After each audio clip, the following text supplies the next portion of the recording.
10 seconds.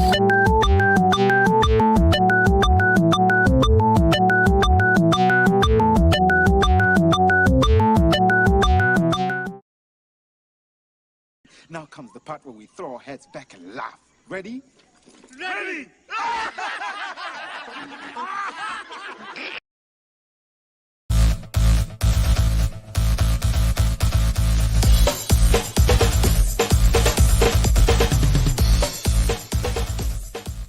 Welcome to Nevermind the Furthermore, your morning dose of creative conversation and coffee with your host, Brian K. Morris, independent publisher, freelance hybrid author, award-winning playwright, Facebook famous YouTuber, and former mortician's assistant. Get ready to start your day off right. And good morning, everyone. How the heck are you? Welcome to the Friday, July 2nd, 2021 edition of Nevermind the Furthermore. I'm your host, Brian K. Morrison. Who else is bragging about that? Anyway, glad to see you all here. Hope you had a great yesterday. Hope you enjoyed the Rising Tide broadcasting programming yesterday. We got plenty more of it tonight. Boy, howdy do we ever. But anyway, as always, we want to thank our people that make this show possible, and one of whom is Jeffrey Hayes of Plasma Fire Graphics. Plasma Fire Graphics, who did the, I'm scrolling in the wrong direction, who did latest book, my latest book here, Snow Shorts, number 4 in the Snow Short series, Snow Ambition, my latest book. It's a quick read crime thriller, and it's 99 cents on Amazon right now. But look at that beautiful cover. Jeffrey Hayes can do that stuff for you, you know, and I think you ought to let him, because he's awesome. He's incredible. Watch this. He did this trailer too.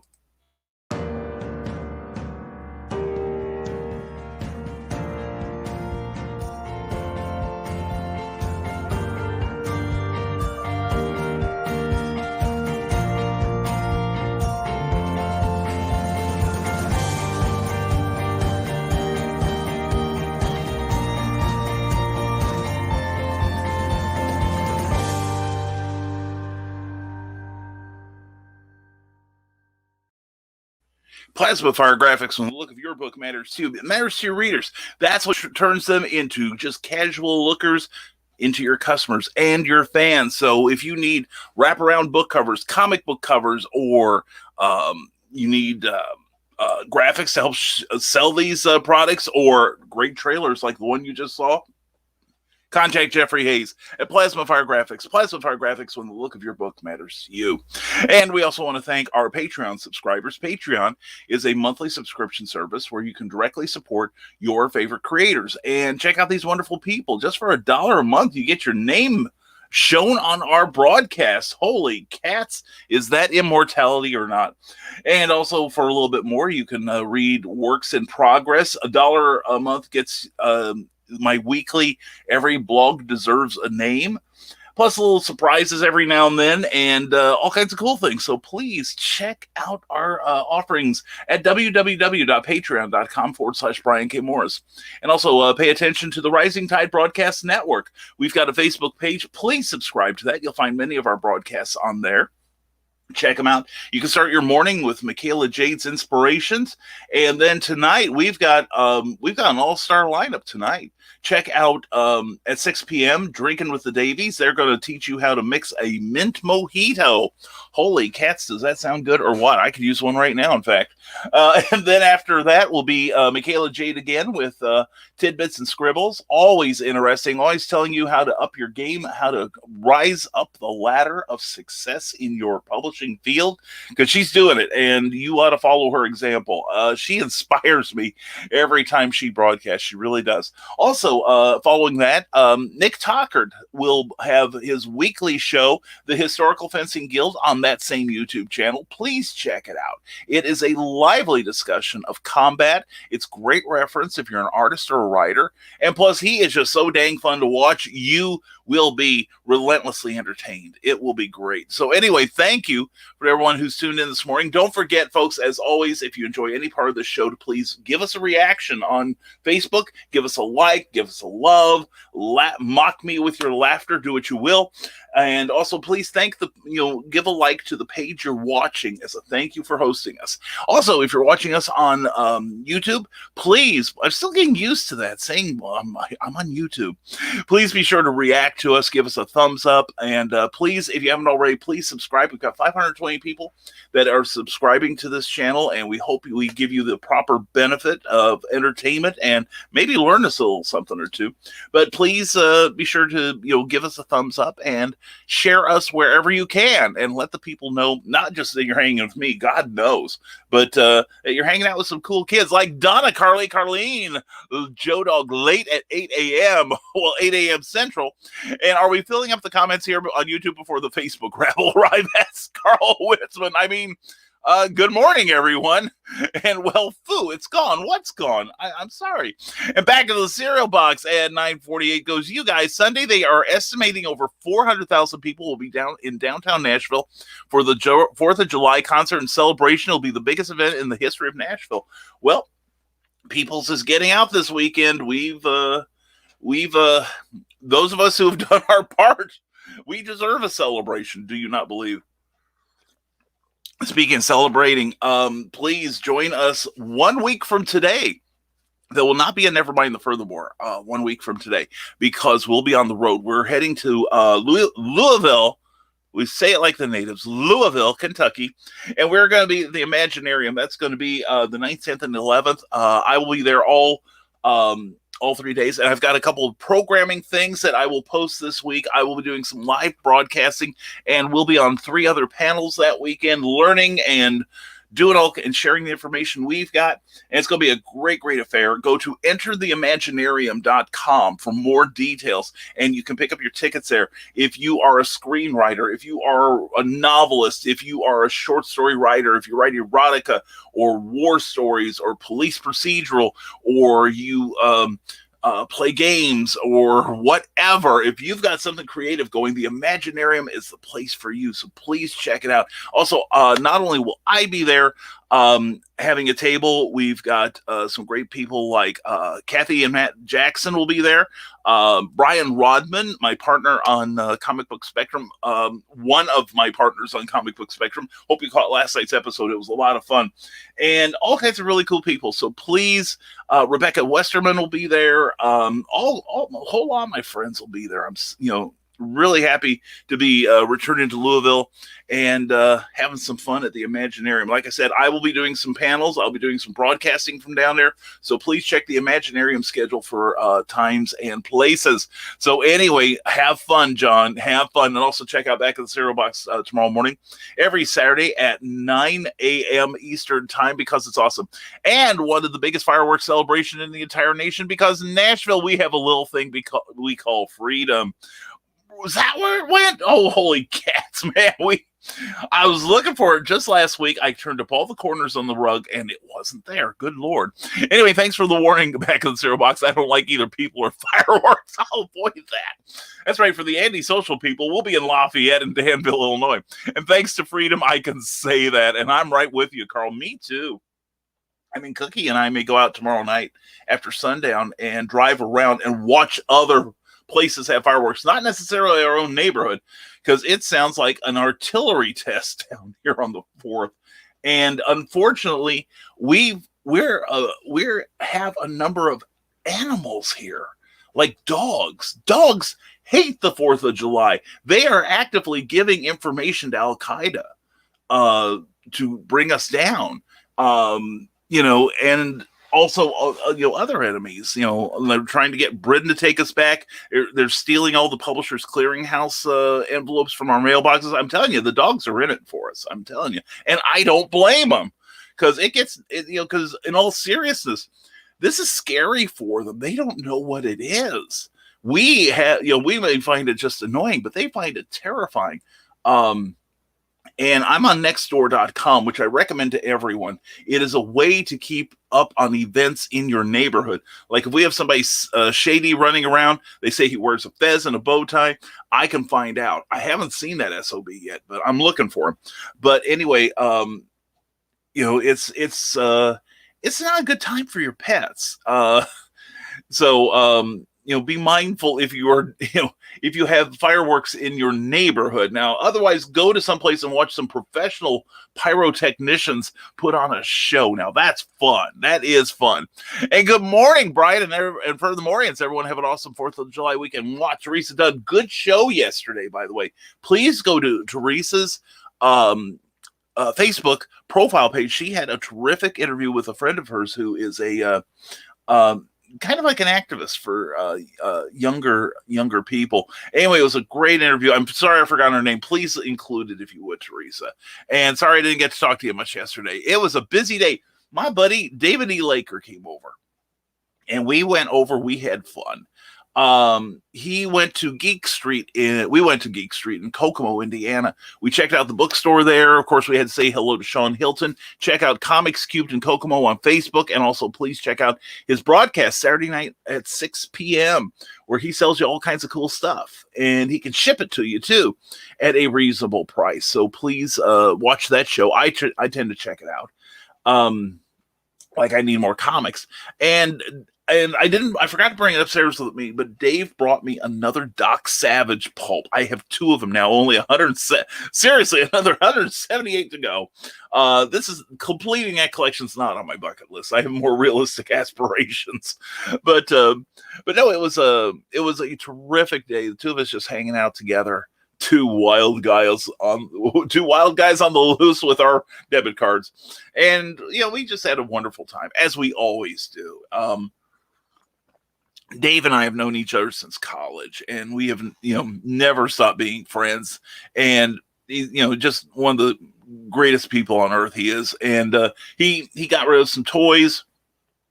I got rid of some comics. I picked up a few more. I picked up some romance comics. I was very happy.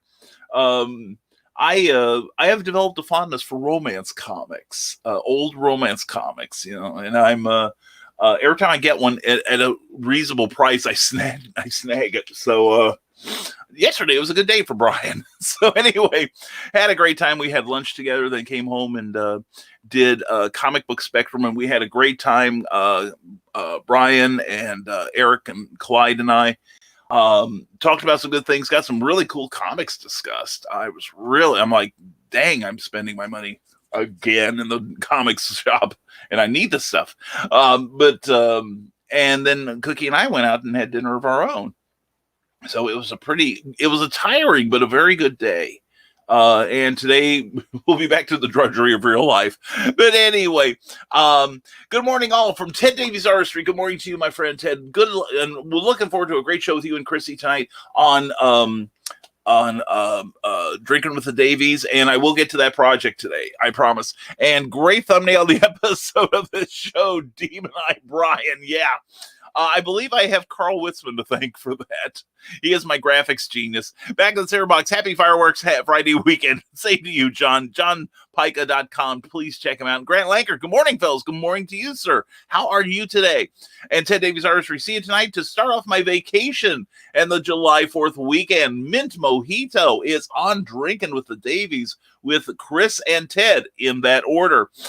They're ready to mix it up at 6 p.m. Eastern tonight. See you there. I will be there.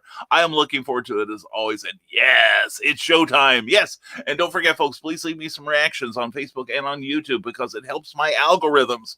And thus it helps keep the show worth me doing. Okay. And Skunk Rocker is always worth doing the show for. Morning, Nevermorians. Here we go. Today's rant. Ting tang wall wall bing bang. Anyway, today's weird random factoid is brought to you by Stupid O'Clock and possibly a new show you might have heard about if you watched Stupid O'Clock last night. I missed it. I was out. Anyway, well, I don't have a real factoid today because after paying rent, I have $60. I can't even afford to pay attention. In related news, I'm giving my roommate until October to get his act together. Details as they occur. And Cindy Kep is here, but she is engaged in lurker mode. And we just had a comment up. I thought we got rid of those. Anyway, lurker mode engaged. Good to have you here, Cindy. CKOEPP.com, the best newsletter in the industry. And check out her latest release, Animal Eye, coming soon to Funny Books books near you. And Amy Hale, the author of Neurosis and other wonderful books, please check her out at authoramyhale.com. Good morning to you, darling. Hope you're doing well today. And Philip Thompson is working on a group for his webcomics. Good for you. Good promotion. Definitely get your fans together in there and use that to get your messages to them. And I will testify that Joe Dog was first in at 1:01 a.m., possibly Eastern time. Really? I wonder why it didn't register, though. That's freaky. 1:01. I had the show set up by then. It should have been there. I'm bewildered. Anyway, Joe Dog McKeel says, hi, everyone. An explosive long holiday weekend starts at 4 p.m. with the regulars Saturday and Sunday, plus a special guest holiday Monday. Bail money optional, but not recommended. Also, please check out hallowcon.com. Hallowcon, October 29th through the 31st. It is going to be a howling good time. I will be there as a special guest. I believe several of our Nevermorians will be in attendance. And I'm sure we will see Joe Dog and Skunk in their finery that weekend. I'm really looking forward to it. I really am.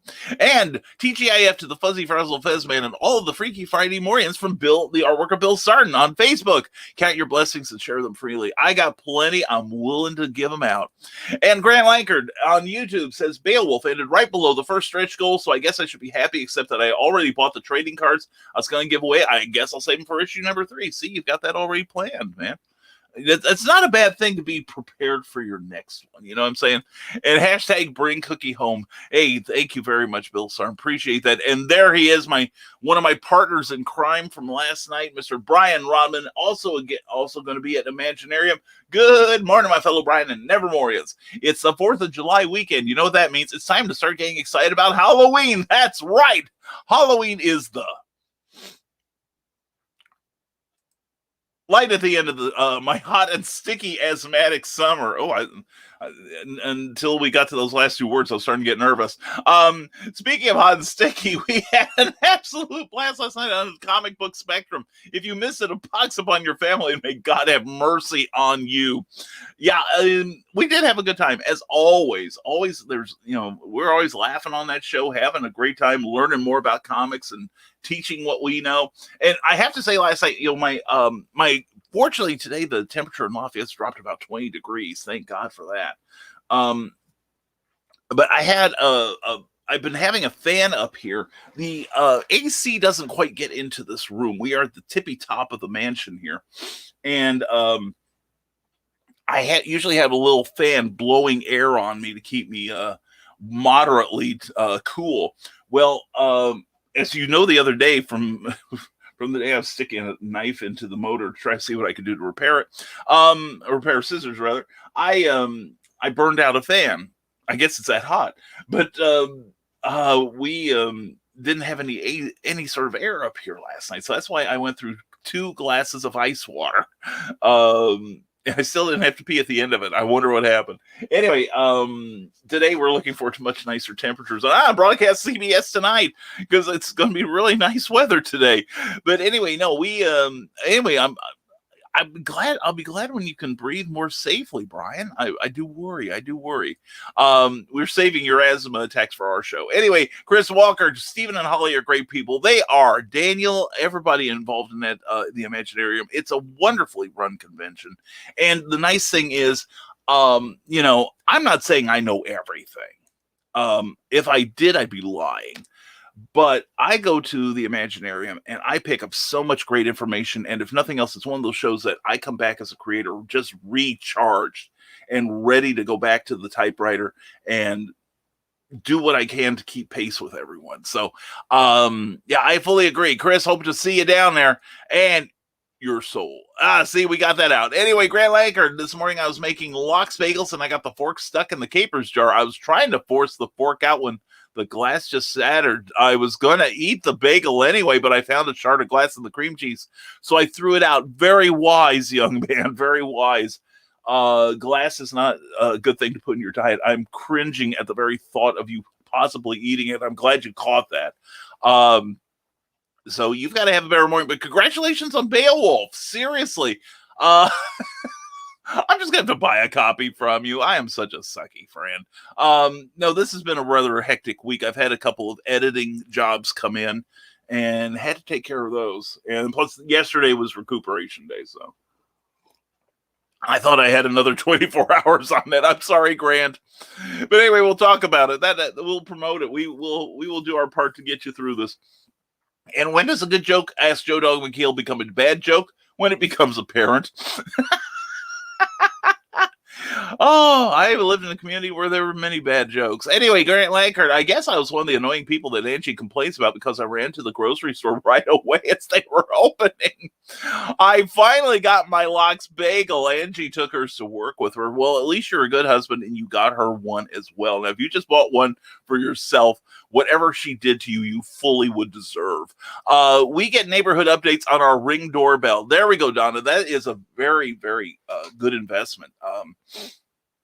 The Ring doorbell, because we're planning on getting one eventually for the front and back doors, because the nice thing is, it has a lot of capabilities, but you can even get on your phone and, scare the hell out of whoever's at the door. But it takes pictures of people. It records it.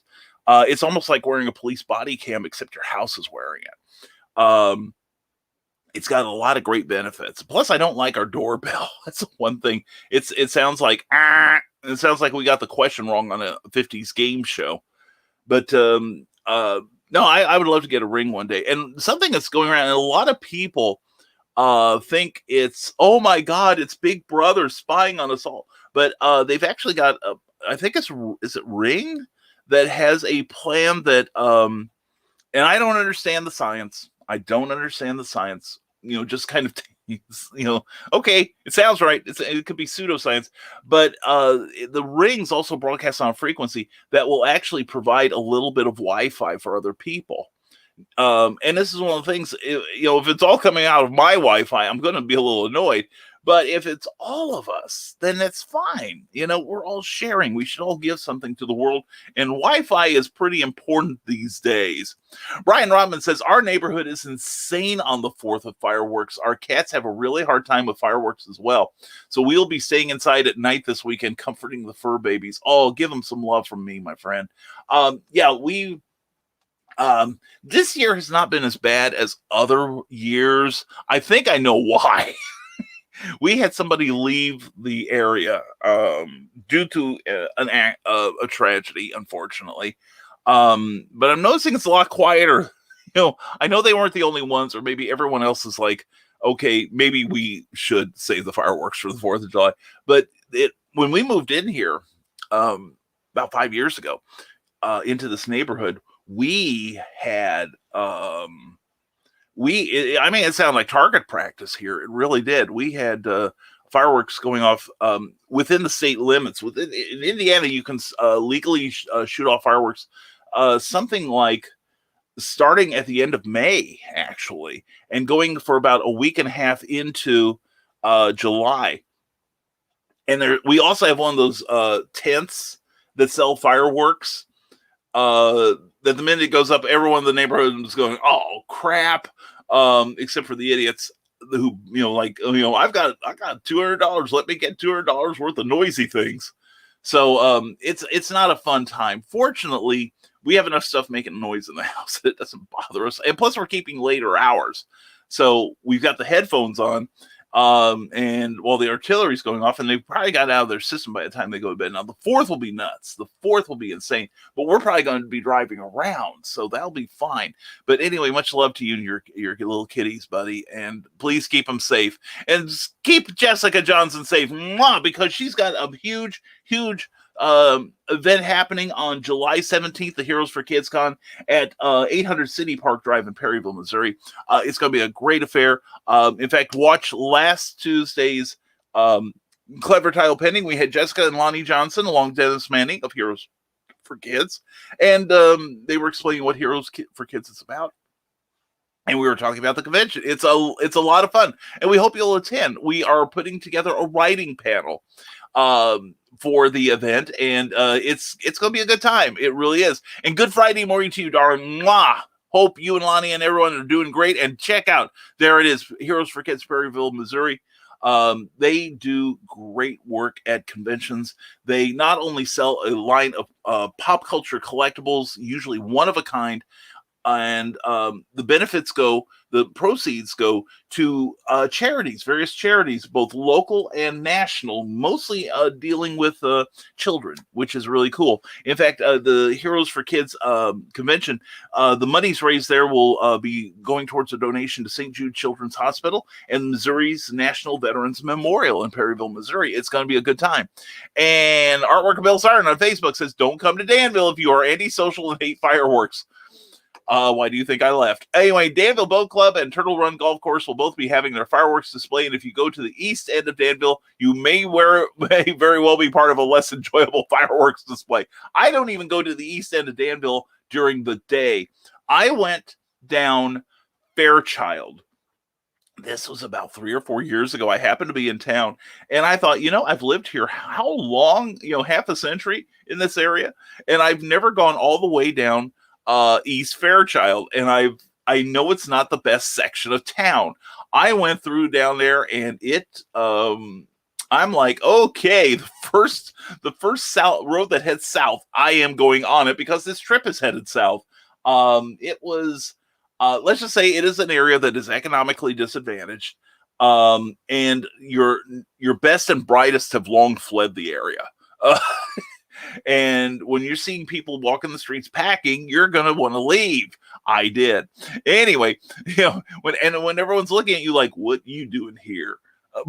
So I'm gone.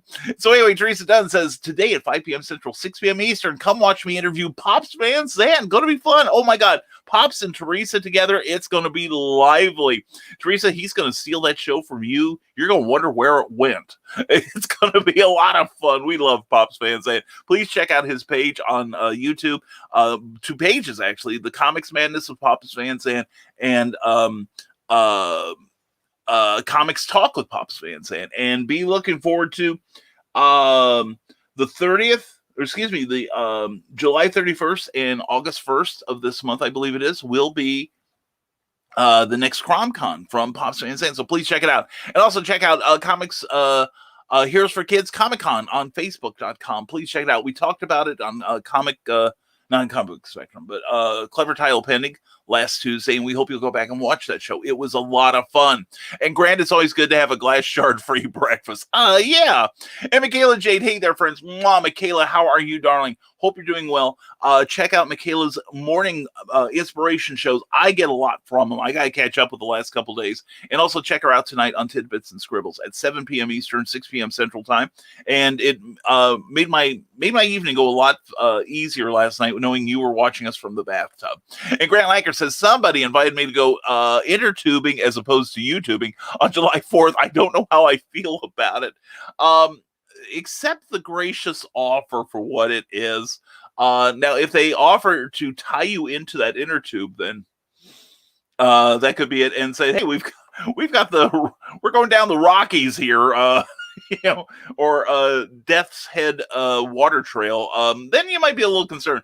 No, it could be fun. It could be fun. It sounds like fun, actually. And Joe Dog McKeel says, next door would be great if your neighborhood wouldn't use it like a party line on Saturday night. I had to delete my app because of constant notifications. We have about 8 that must have the last word. I don't put it on my phone. My phone is delightfully free of things like that. Yeah, because there are people. Nextdoor doesn't, exactly attract all the best and brightest either. Ours tends to be, there is a distinct group of people. It's like, what's that noise on 18th Street?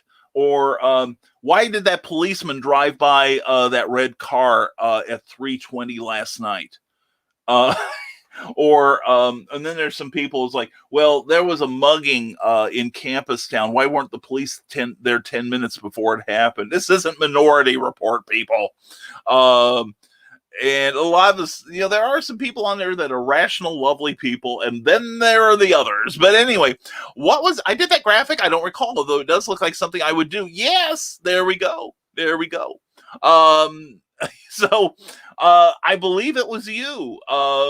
It was, and I remember it was that moment when somebody said that thing. Okay. Like, I guess that was my inadvertent what the hell look. Alfred Pennyworth is here, ladies and gentlemen. Green Tempest is trying to reach 4,000 stretch goal. If we reach this goal, we'll open foil covers. There you go. Get him a foil cover. And, thanks, Alfred. And Brian Rodman says, my dad and I had a cool moment on Father's Day. A part of the present was a random Sergeant Fury comic. Oh, my God. I had no clue that out of the issues of that comic, the random one that I picked up, just so happy. That's a great memory. Just so happened to be the issue that meant the most to him, and he lost his copy years ago. It's the issue where Fury comes home and visits his mom and fights the mob of Hell's Kitchen. How cool is that? I remember that story. That was awesome. I love Sergeant Fury, especially that run by Gary Friedrich, Dick Ayers, and John Severin.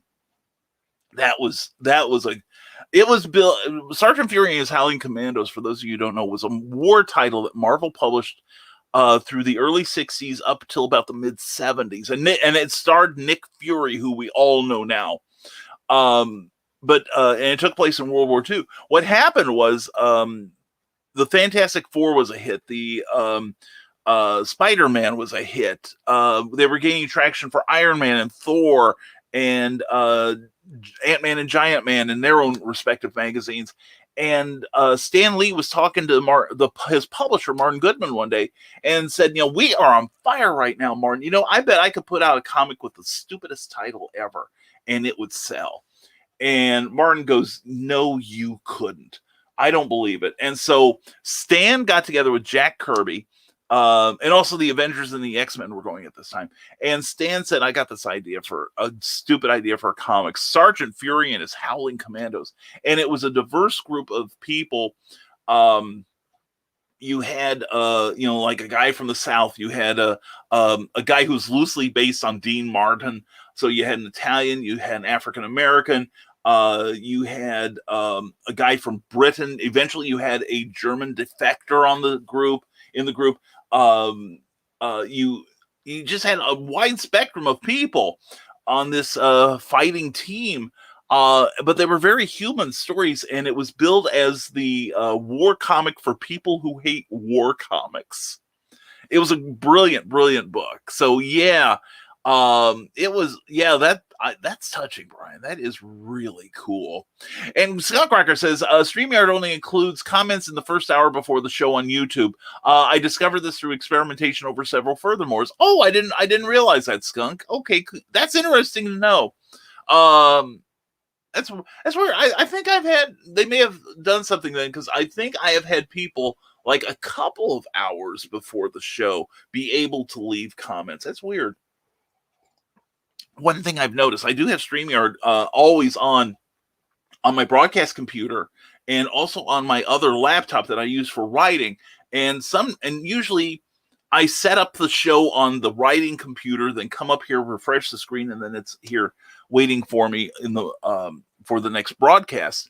But I've noticed if I put something in like the private chat where I want to call it up later during the show, like say I've got an address for a Kickstarter campaign or something I want to put on the screen, I notice that it doesn't transfer for some reason, or maybe it's part of that because I do it so early. That's something to think about, Skunk. Grant Lankard, since the campaign for Beowulf is over, I'm going to start promoting Angie and my YouTube show. It's called Like a Book Report. Is everyone hitting the enter key too early this morning? And Skunk Rocker says, so if you try to do a comment at like 7 a.m. Eastern for the show, it will not go through. 9 a.m. Eastern is the cutoff. Oh, man, that's interesting. Okay. Skunk, thank you for and Joe Dog, thank you for sharing this with us, man. Every bit of news is welcome. And Philip Thompson says, also plan to use quotes from famous comic book artists like Stan Lee. Think of the engagements. Indeed. And sells. Let's hope. And save for the artists. Let's hope that. And you are the artist, so let's hope for some sales. Grant Lankard, sorry I accidentally hit return. My YouTube show is called Like a Book Report, but fun. Our most recent episode is about independent Pittsburgh-based comic book Black Betty. I've seen that. That was, I remember. I think of that, and I think of a song from the 70s that actually got banned from some AM radio stations because they thought it was racially charged or something like that. It's just a good driving song. But anyway, Scott Cracker says, well, I hope everybody enjoys the 4th due to the weekend. I'm getting the 5th off with pay. You'd think that'd be a good thing. All that means is double work on Tuesday. Oh, skunk. You know, it's wonderful the way you can take a silver lining and find the dark cloud behind it. I got one like you at home. Anyway, but I hope you have a good weekend, brother. I really do. And I am looking forward to HalloCon. You better be chipper when I get down there. I will force you to be happy, damn it. Anyways, and Ryan Permison, thank you, brother, for sharing. Please share this video and please like it if you enjoy any part of it, and please subscribe on YouTube if you would, please. And Ryan Permison, a happy Friday, Nevermorians. How are you? I am doing well. You sure are, man. I've been seeing the reading you are going through right now. And that is a beautiful thing to behold. I may have to run an ad and go grab the comics I got yesterday. I'm so happy with them. Anyway, check out the latest episode of the podcast talking Star Trek movies at Anchor FM, the Nerdcast episode 104. And then when you're done with that, subscribe to the Nerd Culture channel for more great nerdy content. And I thought you did back it. I'll have to check. I thought it was going to end like early this afternoon. Grant, I suck. That's twice I've missed out on your campaign. It is not because I didn't want to. It's like I do read it. I do promote it. Third time's the charm. I will get on that, or I'll just buy a copy from you. Anyway, oh man, Grant, you could have become a sideshow performer. The amazing author from Parts Unknown who eats glass bagels. Yeah, you know, and if you could do that, what did they call them? Blockheads. That they can take a nail, insert it in their nostril, and basically tap it, and so it sticks in their skull. I find it grisly, but and no blood. That's the fun thing. And in case you missed it, and folks, hope you weren't eating breakfast when you were watching this. I wasn't eating breakfast, and my stomach's doing Immelmans. Anyway, in case you missed it, check out the latest episode of And I Quote, every Saturday at noontime Eastern, with special guest John B. Pica. He's the one, the only guy. Definitely check him out. And summer reading recommendations, send them to Ryan Permison via direct messenger. And there he is, Pops Van Zant with Comics Talk. Go beyond with Teresa Dunn today. Smash the like, share the stream, share the stream, and party like it's 1999. Pops, I'm old enough I can remember what we're partying like it's 1899. You know what I'm saying? And I just checked the background report. Brian K. Morris back, Beowulf number 2. Unless it's a guy with the same name, you're good. Oh, I didn't realize I'd done that. Okay, I back so many these days. I don't know what I'm. Well, I obviously don't know what I'm doing, but well, good, Grant. Thank you. If I didn't, I would make it right, because I did promise you. And Joe Dog McKeel, beware of this Chris Walker dude. I hear he is one of those HalloCon people. Oh, then that invitation's rescinded, Chris. I don't talk to HalloCon people like my good friend Joe Dog McKeel. No, Chris, please come up and say hello. All right, I would love to meet the HalloCon people. I do. And bring Cookie home. Let's make it happen. Ryan Permison, thank you, brother. Seriously. She is home for the next 2 weeks. Or actually now the next week. But she'll be at HalloCon with me. So, if you don't like me, at least come see Cookie and give her some love. And I'm okay with not having a sideshow performer career, Skunkster. I don't know. I've seen some of them performers. I've seen some of the circus. I can't remember his name. But there was there's an old episode, and it's my favorite episode of X-Files, where Mulder and Scully go investigate this circus, and the performers were it's a real circus, literally. They're circus performers, and one of them is like the guy who runs it, Jim, and I can't remember his last name, but he's a blockhead. He can do the nail thing. And then there's a guy called the Enigma, who is like, I think his whole body, he shaved all his hair off, and his whole body is tattooed, looks like a jigsaw puzzle, and he's got like the split tongue and everything. He's, and it's actually, it's actually a funny episode. I really enjoyed it. And Scott Garger, one of us, gobble, gobble, gobble, one of us, Freaks chant. Yes, I love that film. Freaks is directed by Todd Browning. He directed another of the classic. He did Dracula, didn't he, with Bela Lugosi?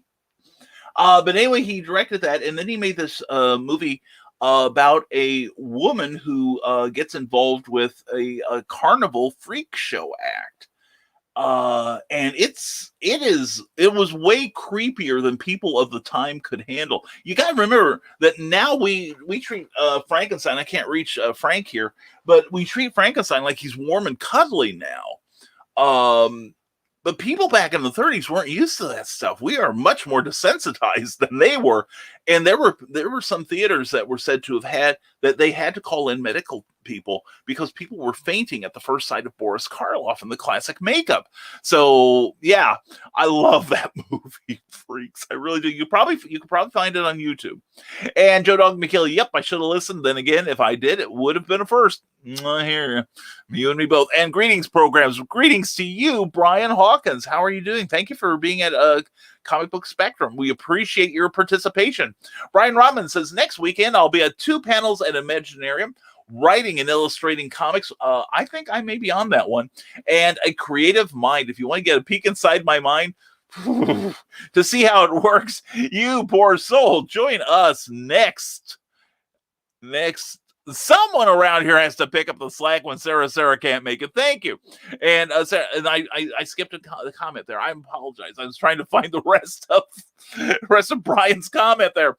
Anyway, all right, you 8 likes, 13 watchers. This is unacceptable. My roommate is already about to face my skunky wrath. If you don't straighten up, you're next. Uh-oh. Look out, people. I'm telling you. Beware the vengeance of the skunk. It stinks. Anyway, he's going to put his paws all over you. And good song, Skunk, the Ramones version. Oh yeah. Well, I think that's the movie that inspired him. Yeah, it's a movie worth watching if you like horror. It really is. But anyway, thank you, Skunk. Yes, please, if you like any part of the show, please give us a thumbs up if you're on Facebook, and please give us a like if you are on, or rather if you're on YouTube, and give us a like if you're on Facebook, and also like the page you're watching on. And someone around here has to pick up the slacks when Sarah can't make it. Thank you, Skunk. I appreciate your looking out for me. And the Legend of the Traveling TARDIS says, hit that like button. That's right. Hit it hard. Make it crack. Anyway, glad to have you here, Christian. And also, please check out the Legend of the Traveling TARDIS every Tuesday night at 6 p.m. Eastern, 5 p.m. Central. And because it's always awesome. And if you like Doctor Who, you will love that show. And Comic Talk of Pasta and saying, I'm going to send Brian a pin for his hat that says Comic Related Madness so he can remember. Good luck with that. You notice where it's at, and I can't see it, Pops. I'll take the button. I'll gladly display it. But this may be a losing venture, brother. Remember who you're dealing with. And Joe Dog McKeel said, I almost got into having one of those tents. Financially, they are no-brainers. Markup on those things are in the range of 1,000%. I just never could find a lot with the affordable upfront rent. Yeah, there we go. And Brian, Christian is screaming again. Hashtag 50 Shades of Christian. Yes. Look out. He usually is. And Grant Langford, go inner tubing on YouTube. There we go. The Legend of Traveling TARDIS has some wisdom for you. Film your death throes. I mean, you're going over the rabbits. I mean, the fun you'll have. Yeah, that's it. The fun you'll have as you're inner tubing. And Angie Watson do this. Good morning to you, darling. I'm sneaking in while at work just to say I appreciate you all. The support you have given Grant Langford. It means a lot. Now back to work. Anyway, thank you for being here, Angie. I appreciate you. And you do a great job of getting that guy off his backside and promoting. I've got a couple ideas. Grant, send me a DM sometime. I saw a couple things happening this time that I think you need to I think might do you a little better. Okay? Or Angie, one of you, send me a DM. I do want to help. All right. And Willow Schuyler, good morning to you, darling. Mwah! Willow, we've got to thank Willow. This lady, every day, every time we have something on the Rising Tide Broadcast Network. I mean, she works for the Hanging with Web Show Network, and we love you, Garrett. We sincerely do. And she doesn't have to mention us, but she does every day. And she is such a wonderful lady. And also, please check out, she's a fantastic interviewer. Check out her Willow's Pillow Talk. It is constantly entertaining and insightful. I can't say enough about Willow. And she is a treat for the eyes. Let me tell you that too. All right. Just before you think I'm getting too sincere, let me get creepy. She is beautiful. Okay. And, we're talking Elvira level gorgeous. All right. So anyway, now that we've creeped out everyone, anyway, please, thank you so much, Willow, for everything you do for this community. We love you. You are a shining light, and we need more people like you. All right. We got to be, like I did a show last Sunday about Terraform Comics. It was a publishing venture that was started at the early part of 2020. One more thing in 2020. And I left a few months into it. On Indie Volt Radio, the Indie Volt channel on YouTube. Please go over and watch that.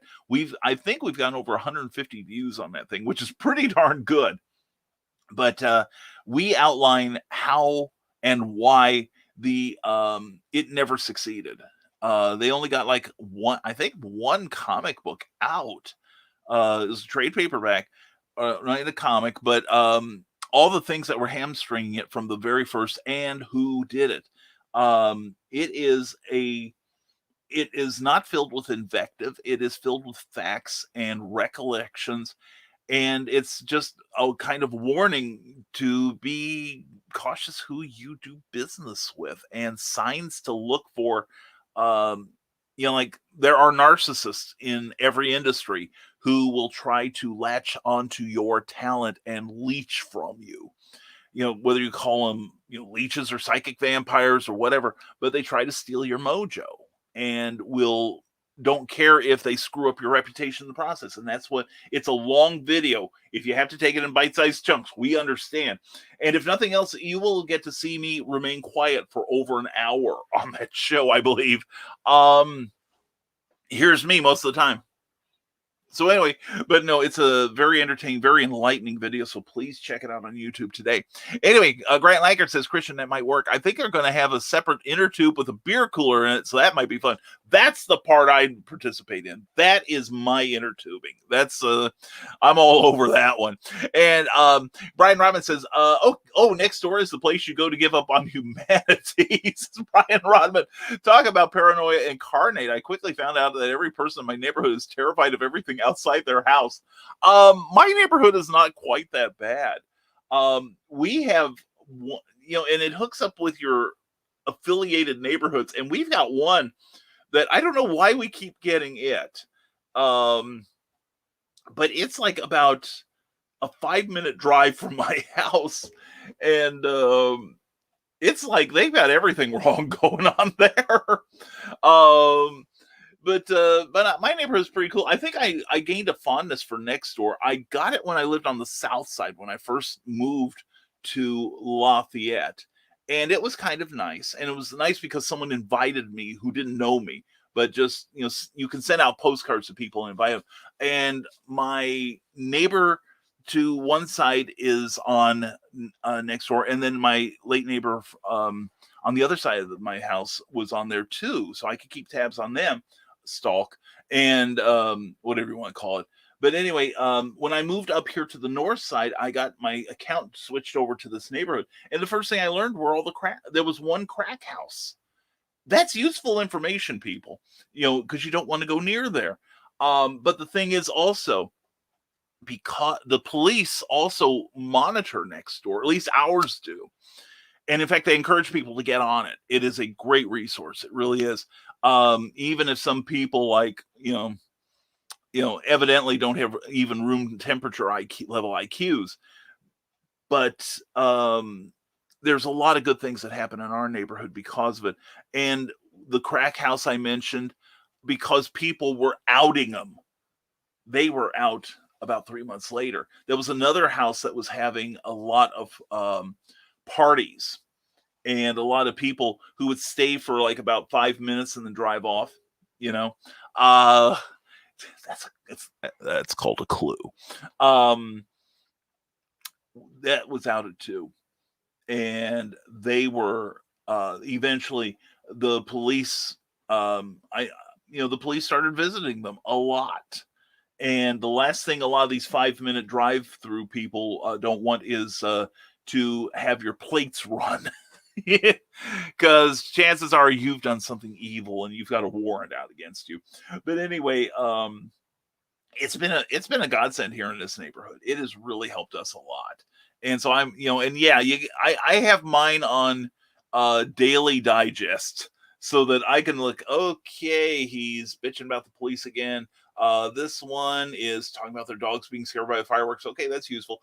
This person is looking for a recommendation on someplace that does mufflers. Okay, great. This person's complaining about like we had a lady who was going up to the doorbells and she got caught by Ring.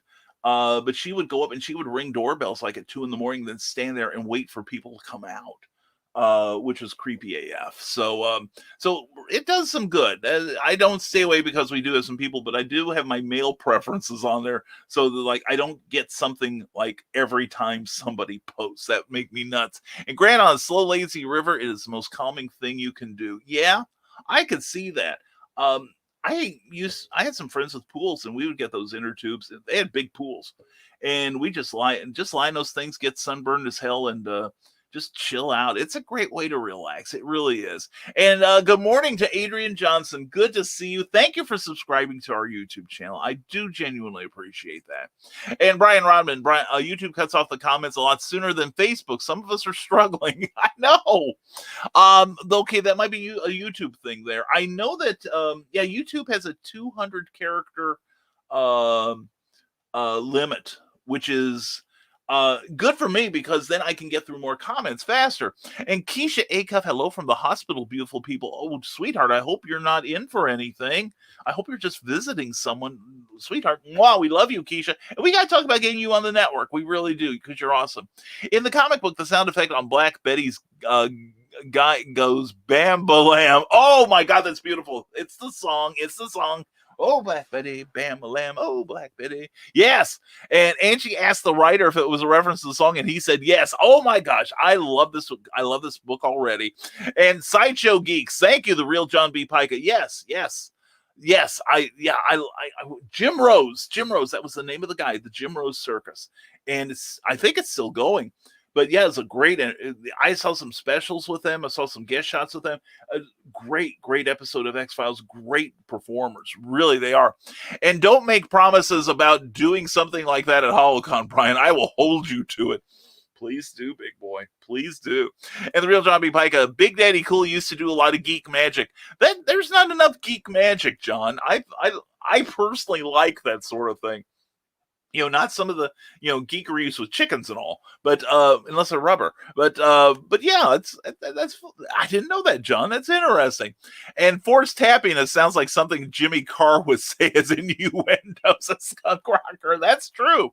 Well, we have spoken at times of the happiness enema, that, you get one whether you like it or not, and you better cheer up when it's done, or maybe cheer up because it's done. Anyway, Grant Langer said a guy who inserted stuff in his nose opened for the band I play in one time. It was not my idea of entertainment. I always wonder how you discover you can do that the first time. Yeah, I've seen people who pour milk into their nose, then close their nostrils up, and then have it come out their tear ducts, and that makes me cringe every freaking time. I know the body mechanics behind it. It doesn't help. But I can watch a guy drive a roofing nail through his nose, and I'm like, hey, that's entertainment. Anyway, Randy Zimmerman, good to see you, brother. How are you, my friend? Good morning, Fezman and the Nevermorians. Thanks again for being on the special issue shows last Sunday, Brian. Hope you're available for Sunday Funny soon. Yeah, I am too. I will talk with my boss about Sunday. I said, it's funny, Randy, because I said, Randy needs me on that show. He needs me. And Randy's going, you said what? But anyway, no, I told her, and she goes, well, tell Randy you could be on once every 6 months. I said, no. I got to be more helpful than her. Randy's a good guy. We're still negotiating, Randy. I will be back. But anyway, folks, if you want something cool this Sunday morning, if you're a heathen and you don't want to go to church, here is where, let me take this down, Randy, so everybody can see it. But this is where you need to be. Now, every Sunday morning, longtime independent comics creator and Indie Volt podcaster Randy Zimmerman hosts a discussion on the lighter side of comics, the more whimsical and fun comics out there on the Sunday Funnies. That's 9 a.m. Eastern Standard Time every Sunday on Indie Volt IndieVolt.com, the IndieVolt YouTube channel, and the usual IndieVolt sites on Facebook. Listen in, won't you? Participate in the chat. Let's have some fun. See you there. Hey, you can't tell that I ran to the next room and got something. Anyway, no, seriously, check out Sunday Funnies. It is a great show with Randy Zimmerman, Daphne Lage, and Varian Grant, and a whole bunch of really cool people. Russ Leach. It's a super, super show. And if you're celebrating comic books, that's the place to go. Seriously. And I mentioned earlier, I got a stack of comic books yesterday. I have a fondness for romance comics these days. I don't know what it is. I think it's because I just haven't read a lot of them. But and Randy might appreciate this. I got like some old Charltons, like Secret Romance, Romantic Story. Oh yeah, Romantic Story. Oh, Academia, for you I give up everything. My title, my estates, nothing matters except you. And she's like, I don't want him to give up everything. I want to share with him. Yeah, little gold digger. Love in an ancient ruin. Yes. And here we go. Heartbreak in All's Fair. Look at that. Is that 70s or what? And then here's one. Time for swinging, time for dreaming, time for love with Borrowed Kisses. Yeehaw. And then Teen Confessions, which is probably illegal in most states now. It's probably what got Jeffrey Epstein in trouble. And For the Lovers Only. See, there we go. And I'll Lose My Love. Anyway, and also Sweethearts.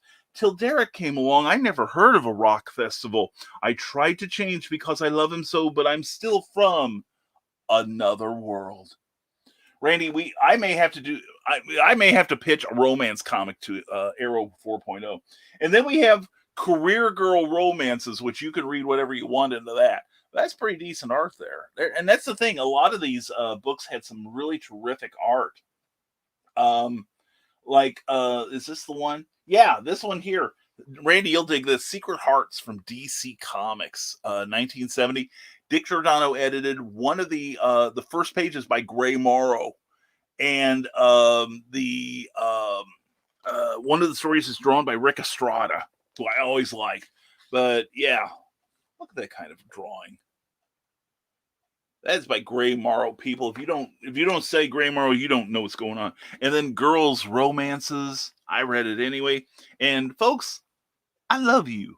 I love you. I love you 2 times. And then we got something really cool.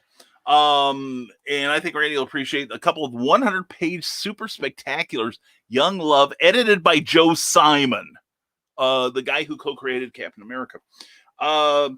And the usual Win Mortimer, penciling and inking. Vince Coletta inking every damn thing in here. One of these reprinted an old Mike Sikowski love story. There's just all kinds of cool things in there. I'm so happy. So anyway, that was my day yesterday. So anyway, Randy, yes, and definitely check out IndieVolt Radio and IndieVolt on Facebook and on YouTube. And in all seriousness, it was an excellent show. And Randy, again, you did a superlative job of herding the cats in the proper direction, and it wasn't meant as an attack on anyone. We hope that person can mend their ways. There is no evidence whatsoever they are interested in it, but it's basically as was said during the show, be careful who you get in bed with. And that includes business too.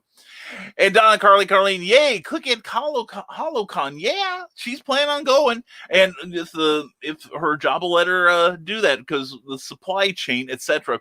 And Rick Bradley, good morning, Nevermorians. Good morning to you, sir. And Rick Bradley is going to be appearing at BirdCon, where I will be at also later this year. Will Schuyler says, after today, come on, let's change over. There we go. After today, I will be on 2 weeks holidays. It's going to feel good to take a time off work that isn't pandemic related. Oh my gosh, I can just imagine. And and Cookie's got the kind of the opposite thing going because of the supply chain, which is influenced by the COVID. Even now, this hiatus, well, they have an annual hiatus in the many audio industries. But this one is by necessity. I've heard that at least the car company that Cookie works for, dealers like to have a 40-day supply of cars on hand from the manufacturer. The manufacturers now are barely over 1 week. So that gives you an idea of the thing. And if you had subscribed to my newsletter at risingtide.pub, we have a secret video that explains why we are having interruptions in the chains and why prices on cars are going up radically if you can find one. So if you don't want to miss out on cool stuff like that, check out risingtide.pub. We got all kinds of cool things. And in fact, we have a third secret link that if you watch my my exclusive video for that, you will get to see the Indie Volt special. So it's a good little Easter egg there. And Todd Browning did direct Dracula. I thought so. Thank you, Grant. I appreciate that. Appreciate the confirmation. And Jim Rose Circa says, Rick Radley, Sideshow is what you are thinking of for the X-File episodes. I saw them live over 20 years ago when they opened for 9 Inch Nails. Amazing show. Yeah, and I used to he was one of the first people I subscribed to on oh gosh. This is how long ago I forgot. It was, before. I'm having a terrible morning with my memory. I woke up late today, so. And I'm out of coffee and chewing gum. Anyway, it was, I friended them on the first social platform I ever got on because I saw they had posted something. I'm like, I gotta follow them, and I actually got to talk to him a couple times online. He was Jim Rose is a wonderful, sweet guy. So, anyway, I think the movie Freak, says Grant Lankard, might be the worst case of career suicide that a movie director ever performed. I love it, but people at this time were not happy about that movie. Well, yeah, we'll look at people like Michael Cimino and some other people. It's amazing that like Heaven's Gate. I mean, I've watched that show. It's not my cup of tea. It was nicely photographed, but other than that, it was pretty bad. And I've seen some other movies that is the director trying to end their career. It almost seems like it. And what was it? Ishtar. I'm astonished that Warren Beatty and Dustin Hoffman still have careers after that. The artwork of Bill Sargent says Black Betty, originally sung by Leadbelly, was first. Comment dump. There we go. The artwork of Bill Sargent on Facebook says that Black Betty, originally sung by Leadbelly, was first heard when the blues legend was on a Darrington, Texas chain gang. Oh, that's right. That's right. And what is it? I found out When the Levee Breaks. I didn't realize this. I never looked at the songwriting credits, but When the Levee Breaks by Led Zeppelin was actually an old blues song from the 20s. Of course, it's Led Zeppelin. They can do anything they want. And Joe Dog McKeel, I have a suggestion for new sainthood. George Upton from Seattle. He would be called Saint Upton. He would be called Upton, rather. Excuse me. George Upton from Seattle. He would be called Saint Upton, the patron saint of ignorance. There we go. I like it. And Frankenstein. And I remember correctly, Todd Browning did Frankenstein. I'd look it up when I'm driving. No, that was James Whale. I do remember that was James Whale did Frankenstein, but that was very cool movie too. I love that movie. And the artwork of Bill Sargent says, join the Far Out and Groovy Kids from check out on Facebook, Sargent Art 76 for better days from yesteryear. My snazzy jazzy sketches will excuse me, I'm sorry, Bill.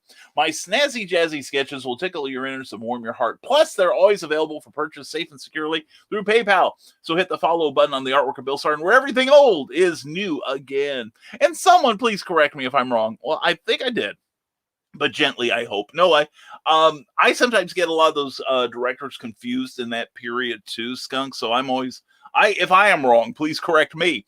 And Ted Davies Artistry, just a friendly reminder that Ted Davies Artistry will be on vacay July 30th through the 12th. No broadcasting during that time, but big week when we get back, the debut of The Truthmongers with Glenn B. Fleming. I am so looking forward to that show. And that's going to be Wednesdays at 7 p.m. on July 14th. Wednesday nights are now filling up again. And oh wait, Grant already did. Never mind, I'm an idiot. No, you are not an idiot, Skunk. Stop putting yourself down right now. You are a creative, intelligent gentleman. So there, prepare for the happiness enema. And Joe Dog McKeel, never mix Black Rifle coffee with Red Monster. The coffee pink hurts my ears, and the number 7 smells like a baboon fart. This is why I don't do energy drinks, kids. I just do coffee. I go straight to the source. And Brian Rodman, which do you prefer, the classic Universal monster films or the Hammer films? Oh my gosh. That's an excellent question, Brian Rodman. And to me, that's also very close to apples and pears to me. You know, kind of similar, but not exactly the same. It's one of those, I love them both. I think I prefer the Hammer, or not the Hammer, excuse me, but the Universal ones, simply because I'm more familiar with them. But I grew up, it was a later joy to discover the Hammer films. The Hammer films were wonderful too. That's where I learned to love Peter Cushing and Christopher Lee and all of those guys. Hammer did an incredible spate of films. But I still have that fondness for Universal simply because they were the first for me. But anyway, how do you guys feel? You monster aficionados, are you Universal or are you Hammer preferring? Anyway, the Skunk Rocker says, I did get one thing right, though. I know how to spell Todd. 1D, Grant. There we go. See, Skunk, you are on top of it, my friend. And speaking of on top of it, there's Eric Hawkins. Good morning to you, sir. Thank you for doing the show with me and Brian and Clyde last night. Comic Book Spectrum, even comic book people that don't like comic books will love that show, so check us out. And Brian Rodman, I love the classic Universal movies, but Peter Cushing as Van Helsing and Leon as Dracula is just so much fun. Yeah, those two, when they were together, man, talk about chemistry. On their own, they were superb performers, but there was just some sort of magic when those two got on the screen together. Seriously. They had it. They really did. Two incredible performers. And hey there, old porn sack, says Brian Rodman. Yes, good morning to Porn Sack Hawkins. Glad to see you here. And Scott Crocker, update on that, Brian. 1515. They listen, they fear the skunk. They should. I fear and I love the skunk. Ooh, yeah. Spray me, baby. Anyway, and I was like, anyway, but thank you to everyone who is liking this on YouTube, and thank you to everyone who's giving us a like on Facebook.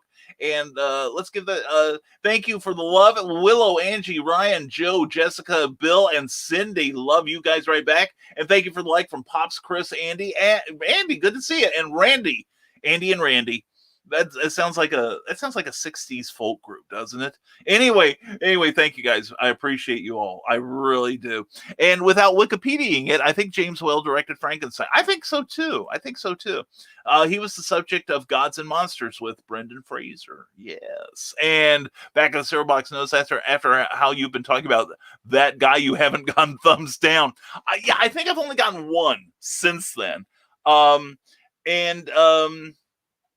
Full confession. The subject of the video Randy and I have been talking about, I think that is the culprit. So I've narrowed it down.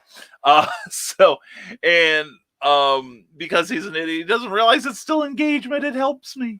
He's playing into my hands. But actually, some people said they've watched the video from Sunday night and have gotten a little angry because this is somebody that said they were going to end me. Yeah. Anyway, catch Tidbits and Scribbles tonight on her YouTube channel. Check out Michaela Jane. Please subscribe to her channel. This lady needs so many more subscriptions. She deserves them so much. And Tidbits and Scribbles is a super, super show. She does an excellent job. And I love you, Michaela. I really do. And Grant Laker, I'm always in favor of advice from Brian if you're willing to give it. Oh, and Grant in the back of his mind is thinking, how can you stop him from giving it? Dear God in heaven.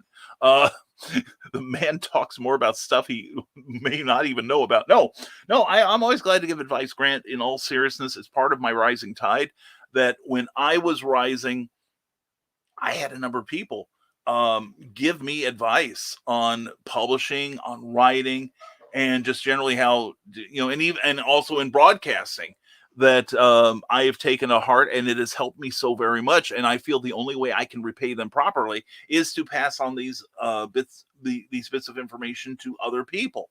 And that's why, I was, if anything, overly generous with my advice. Yes, Grant has survived the encounter with Dr. Tough Love. Please pray for his ongoing. Please pray for a swift healing. So anyway, I'm glad to do it, and I'm glad to see when it works, as it has with you, Grant. You have run a great campaign. You gotta learn to smile more, though. Anyway, be happy, damn it. Anyway, 10 Days Artistry, Keisha, hope you are well. Me too. And I meant to say gun instead of guy. Okay. I'm always okay. All right. Anyway, Brian Rodman says, I'm a long-winded writer. 200 character limits anger me. I'm usually in need of just one or two more words when it cuts me off. I've been married 30 years. I'm used to being cut off, so that doesn't bother me anymore. But it's good practice, especially for comic book writers to write with brevity. Brevity is the soul of wit. I've heard. But anyway, Carl Witzman, Keisha Watt, and Brian Rodman's praying for you, Keisha, and Randy Zimmerman. Whenever I see old Charltons like that, I get that musty attic smell in my nose. Love old attic comics. Love any 100 pagers. Rare find those. Yeah, seriously. I was at Comics Cubed in Kokomo, Indiana, yesterday, and I got these glorious books. And lots of Nicholas and Alacia art in it, and I could do a talk about Charles Nicholas and Vince Alacia all day long, plus Mike Sikowski, Bernard Sachs, J. Scott Pike. I think there's some art safe in here. John Rosenberger, remember from the early Adventures of the Fly and the Jaguar. How to Heal a Broken Heart. The good advice. And Pete Morisi has some work in here. A comic called Fancy Meeting You here. I didn't notice this. On my first run through. This one is, I think, Don Sherwood, who drew the Partridge Family. And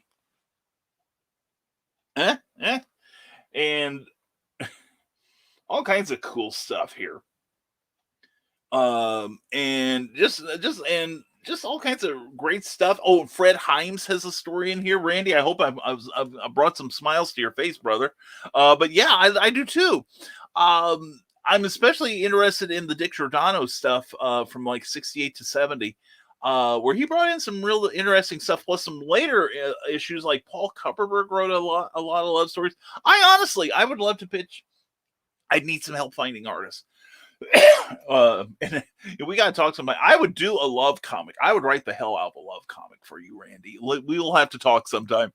And Randy's like, no, we don't. Anyway, Willow Skyler says, I need to pick your brain about what happened in my city yesterday during a protest march.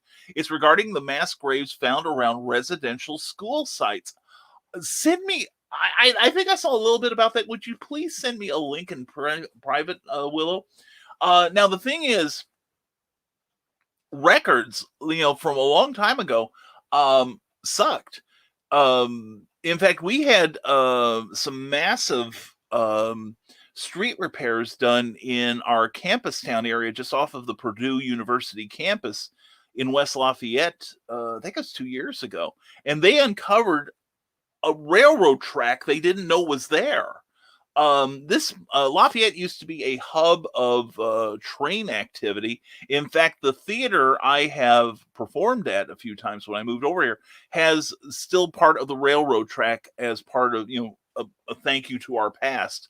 But they didn't know it was there. And every now and then you hear about somebody finding like a mass grave or something, or just because nobody knew it was there. Nobody put headstones up or anything. But yeah, I'm interested in that. I'll check that out, Willow. Thank you. And John Celestri, good to see you, my friend. And Brian Rodman, study Mort Walker's Beetle Bailey comic strip. Yeah, there is a guy that doesn't have a lot of words, and he can punch it up. In fact, I'm going to recommend a comic to you guys. Unfortunately, I took it downstairs. But go to your comic shop this week and pick up the 100-page Green Arrow 80th anniversary special.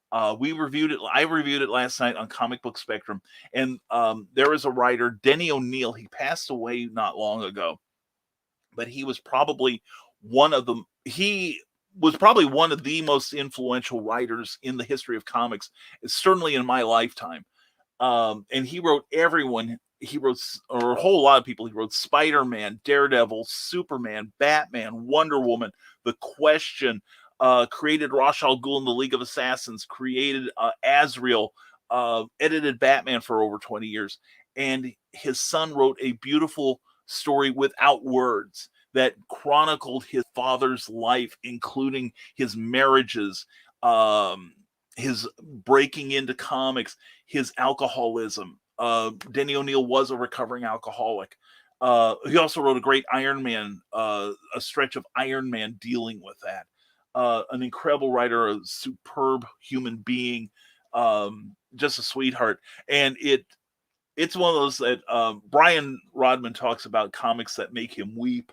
And this did the same for me. I was starting to have a little trouble getting through the review. It was choking me up.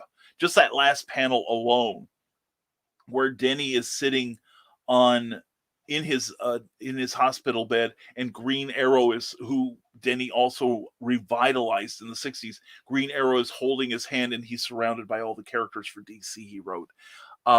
You have no human soul if you can't read that without choking up. And I'm seeing another comment up. We will get to your comments, folks. Thank you for letting me digress like this. It's been a morning, right? Brian Rodman says, honestly, the old Tomb of Dracula comics from Marvel had a great romantic genre side to it. Claremont's X-Men did too. Yeah, I'm thinking some of the best comics in history have had great romance. That Spider-Man. It was certainly, he had the thing with Gwen Stacy first, then Mary Jane. Very healthy relationships, I think, for the most part. As opposed to like growing up with Lois Lane and Superman, where Lois is like, I love Superman. Now to ruin his secret identity every month. It was like, please, Lois. And thank you, John Celestri, says Brian Rahman. That is good advice, Brian. And Will Schuyler says, the protests ended up at my city's legislature, where the group decided to vandalize and pull down two statues, one of Queen Victoria and the other of Queen Elizabeth. Now that's a shame. I hate when protests descend to violence for any reason.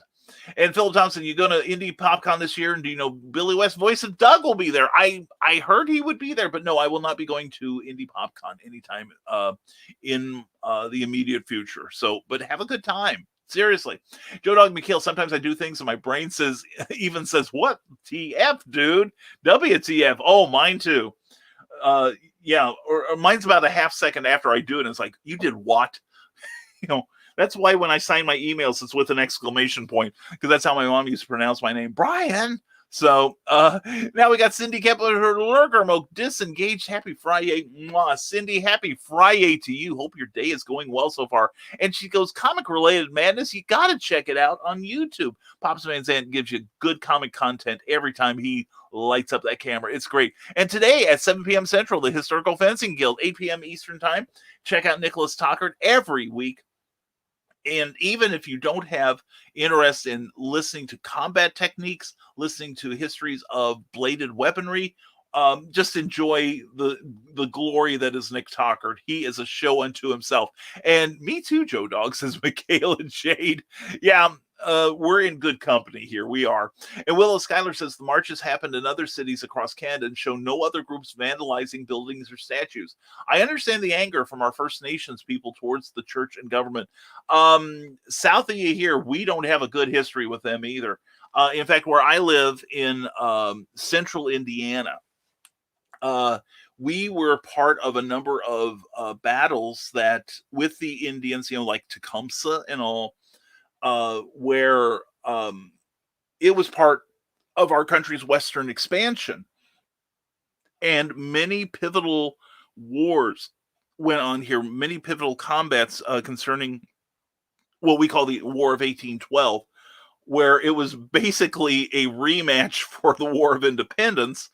And at one point, our nation's the White House was burned down during that conflict. But anyway, I started studying the history of all the things that went on in this area.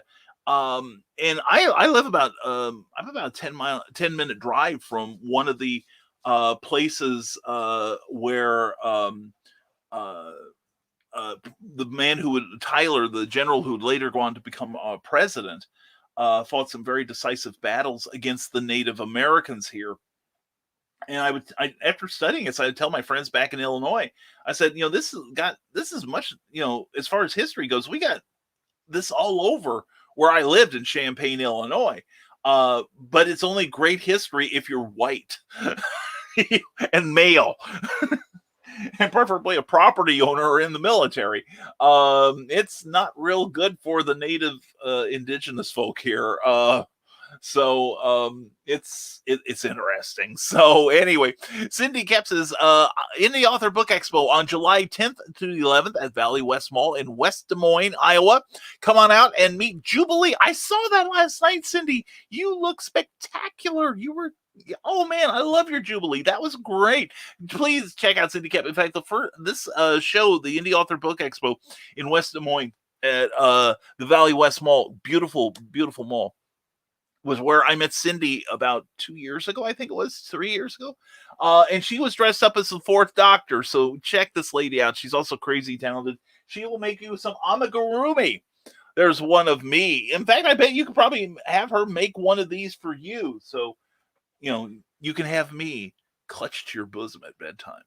That'll cheer you up, skunk. Anyway, Joe Dog McKeel says, I am not sure what idiot planned this, but I intend on taking every advantage of the situation. Catch y'all tonight in the green room. # feed cookie or face her Rav. I've got a little more leeway now that she's off today. But anyway, thank you, Joe Dog. I appreciate it. And let us know how things are going. And I definitely check out Stupid O'Clock every Thursday at 9 and Eastern and 11 p.m. on Saturday nights. And also stay tuned for the Last Man Standing show with Dan Hollifield following each episode, all part of the Rising Tide Broadcast Network.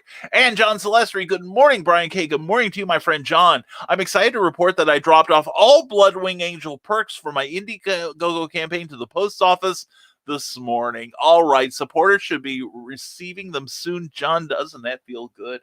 Oh my God, isn't that a relief? And then John's going, no, because I'm planning the next the next campaign.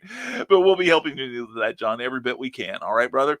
And Brian Rodman, spray me, baby. And that's when Christian died. Oh, yeah. You notice he hasn't said anything since then. And the artwork of Bill Sarton, we would never have had Hammer if we didn't have Universal Film. Enough said. Yep, I agree. I totes agree.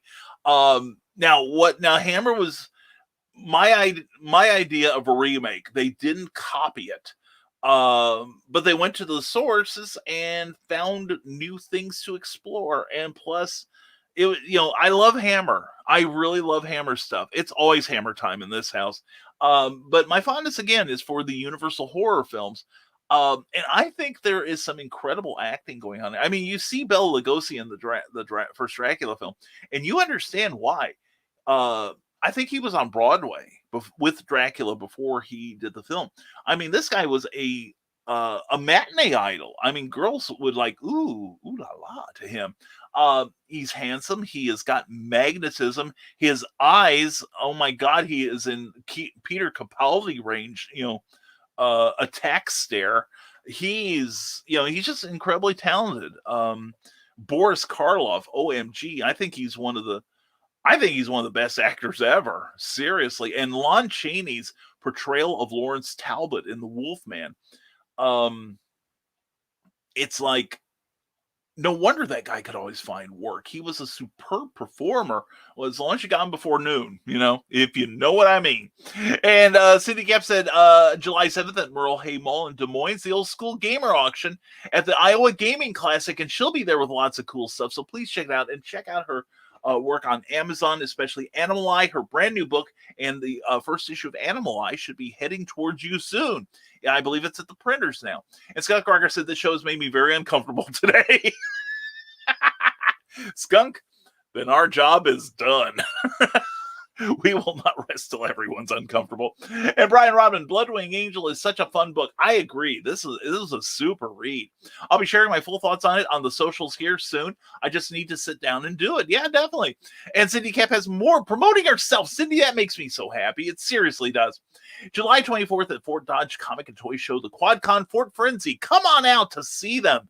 And check out, quadconshows.com if you want to get an itinerary, because Cindy does a number of the QuadCons. Michaela J does a number of them. I will try to be joining them soon. Carl Wisman says, Willow, that has happened here too. If a group wants positive attention from the masses, they must keep everything peaceful and legal. The moment they destroy things, they lose face. Exactly. And they also do, I think they do harm for their cause. How many, it's like, when the BLM protests of like about 5 years ago, when those were going on, there were people in St. Louis, for instance, that would get out on the interstates and block the interstates, and or also they go into the like downtown and block traffic during rush hour there. And what really, and it did nothing to further their cause. All it did was make people late and make people hate them. Because I think a lot of people do understand the movement. But what annoyed me most was I saw several of these, and I saw one on the interstates, and I saw they were holding up a fire truck. I also saw a couple where people were downtown and they were holding up ambulances. What if they were on their way to someplace? I'm not talking about getting lunch. I'm not talking getting breakfast. I'm not talking about just going back to just rest up or anything, or coming back from a thing. What, because they don't. Oh, not every fire truck, not every ambulance goes with the lights flashing. But what if they were on their way? That just infuriated me. It really did. But moving on, July 25th, QuadCon Waterloo, comic and toy show. Cindy Kep will be there, CKOEPB.com. Check out her newsletter because she also has her show dates on there too. And Rick Radley says, so Andrea says, I have a ton of pops. Then she sends me a link for a Howard the Duck one. She's evil. Yeah, I'd get a Howard the Duck. Anyway, but no, and we were at the Kokomo Toy Show or shop yesterday. It's a toy shop. And I told myself, I'm not buying anything. And then I saw they had 2 Ultraman figures. One was Tiga, and I couldn't see what the other one was because the front was obscured, but I saw Ultraman on the side. And then they had 3 Funko Pops, Ultraman Ace, Ultraman Jack, and the Father of All Ultras. And I'm like, damn it. So I'll be readying a pack of toys to take over there next week, probably. And Carl Witzman, but you can't control every member of a group. Yeah, and unfortunately, it's the more radical ones that get the attention. Well, what was it? Talk about violence and not helping anything. Did you see the Tour de France thing from about 3 days ago? There was the bicyclists. I don't know if they were just taking off or what, but somebody held out a sign for one of the cameras that got into the path of one of the bicyclists, who then fell, and then he crashed against everyone else. And it was like a huge, it's like the old Spike Jones song about the Indianapolis 500, talking about, well, we've just had a small accident involving 33 cars. I think I saw last night they caught the person who'd done it, but there was like a massive manhunt for that person. And from That's a Small Press Publisher, Joe DV, always a pleasure, sir. Watch them heat beams, Brian. Oh, hi, morning, Brian. Good to see you, sir. Good to see you as always, and thank you for being with us last night on Comic Book Spectrum, as always. And Scott Crocker says, whoa, whoa, whoa, whoa, whoa, whoa, whoa, whoa, whoa, whoa, whoa, hold up. I am sitting here, and I say right now, I didn't watch all 4 hours of that video because that's a lot for something I'm not invested in. It's not just for the people that were about Terraform. There's larger issues in there, skunk. Seriously. It's worth watching. It really is. And Cindy Kep says July 31st and August 1st at Davenport QuadCon Comic and Toy Show. Cool stuff, and she will be there. And you want poetry, you got to check out this. You got to check out Cindy Kep's recommendation, Poetry Expressions by Teresa Dunn. Good stuff on Amazon. Skullcracker, but you're telling me this guy said at some point he was going to end you? Well, yo, somebody get me a timestamp. I want to hear about this. It's towards the end of the thing, unfortunately. But also this is a person that was, the minute I left the group, he was telling, like Varian Grant, that I was going to steal all of his listeners and stuff. Or that... things like that. And I'm like, obviously I've done a terrible job of that. So anyway, Cindy Camp, because I love Varian Grant, and Varian and I are good friends and comrades and brothers in arms. We really do, and other body parts. And Cindy Camp has poetry. I said that, didn't I? And from this, a small press publisher. I'm late due to the 9 to 5, but we're glad to have you. And now, see, I'm a little PO'd. Skunk, don't get PO'd, get breakfast. And Warrior Trilogy from Michaela J. Check it out on Amazon. Thank you, Cindy. And also, you need some Neurosis to go with your Warrior Trilogy, because it's a good book too by author Amy Hale. Check it out. And also from the National Small Press Publisher, every Saturday night at 10 p.m. Eastern, 9 p.m. Central, he's got some great discussions with some great creative people. And Saturday will be the wonderful, charming, and delightful Kara Nicole, who was on this show 1 week ago. And she will be bringing her finery to Joe's little corner of the internet, and it'll be wonderful. And I might show up. Who knows? And you need nerd culture. Ryan Permison has it. Check it out on that link there. And BKM is the sage of indie comics, says Brian Rodman. Oh, Brian, we got to get you educated on that fast. If he shows up at my door with a bunch of dwarves singing about the Misty Mountains, I wouldn't be a bit surprised. Oh, yeah, and I'm like having a lot of Pepto-Bismol just before dinner. You shall not pass. Anyway, Will Schuyler says there's some questionable information about Queen Elizabeth taking children from a residential school out for a picnic and returning without them. This has stirred up some anger. I can understand that, but bringing coffee stirs up love. Love you. Love you. Mwah. Mwah. The people love you too. Yes, because they give you coffee so you keep going. Yeah, we'll have another 4-hour one here, and it'll be all your fault. I don't have Bobby Nash to blame. Oh, crap, that's hot. Anyway, thank you, honey. Anyway, yeah, I can see where people would be peeved about that, Willow. I really do. And dastardly dingoes, we need them too. We need more dingoes in our life. And what is this about a new dingo showing up? What in the heck is this? Chicanery. Check out the Dastardly Dingoes, one of my favorite, if not my favorite, broadcasts on the entirety of broadcasting. So there. And the Legend of the Traveling TARDIS every Tuesday night at 6 p.m., 5 p.m. Central Time. Check them out. Cindy Kep, thank you. And Nightreich, the new book by John B. Pica. Check it out from 7 Star Press. Available now on Amazon. And Bill Sargent says, the bird's the word when you get Cindy Kep's newsletter at ckoepp.com. It's really something to tweet about. It is. Go on Twitter and tell people about Cindy because she's amazing. And Big Stumpy Robots, you got it. Nicholas Anthony Tucker's got him. He will get you your share on Amazon now. And Willow Schuyler says, but what I found regarding this information has been found to be contradictory. That's interesting. You're intriguing me about this, Willow. You really are. And romance comics are long overdue for a comeback. Short but totally modern stories could make for a very interesting book. I'd love to do one. In fact, Randy, one of my things that I want to write next year is a straight romance novel. I mean, not fantasy, not sword and sorcery, not any sort of cross genre, but a pure romance story. I would love to do like a magazine of these stories, and and I'm not talking about kind of meta. I'm not talking about any sort of send up of them. I'm talking about real romance stories, because some of these stories were really interesting, really good things.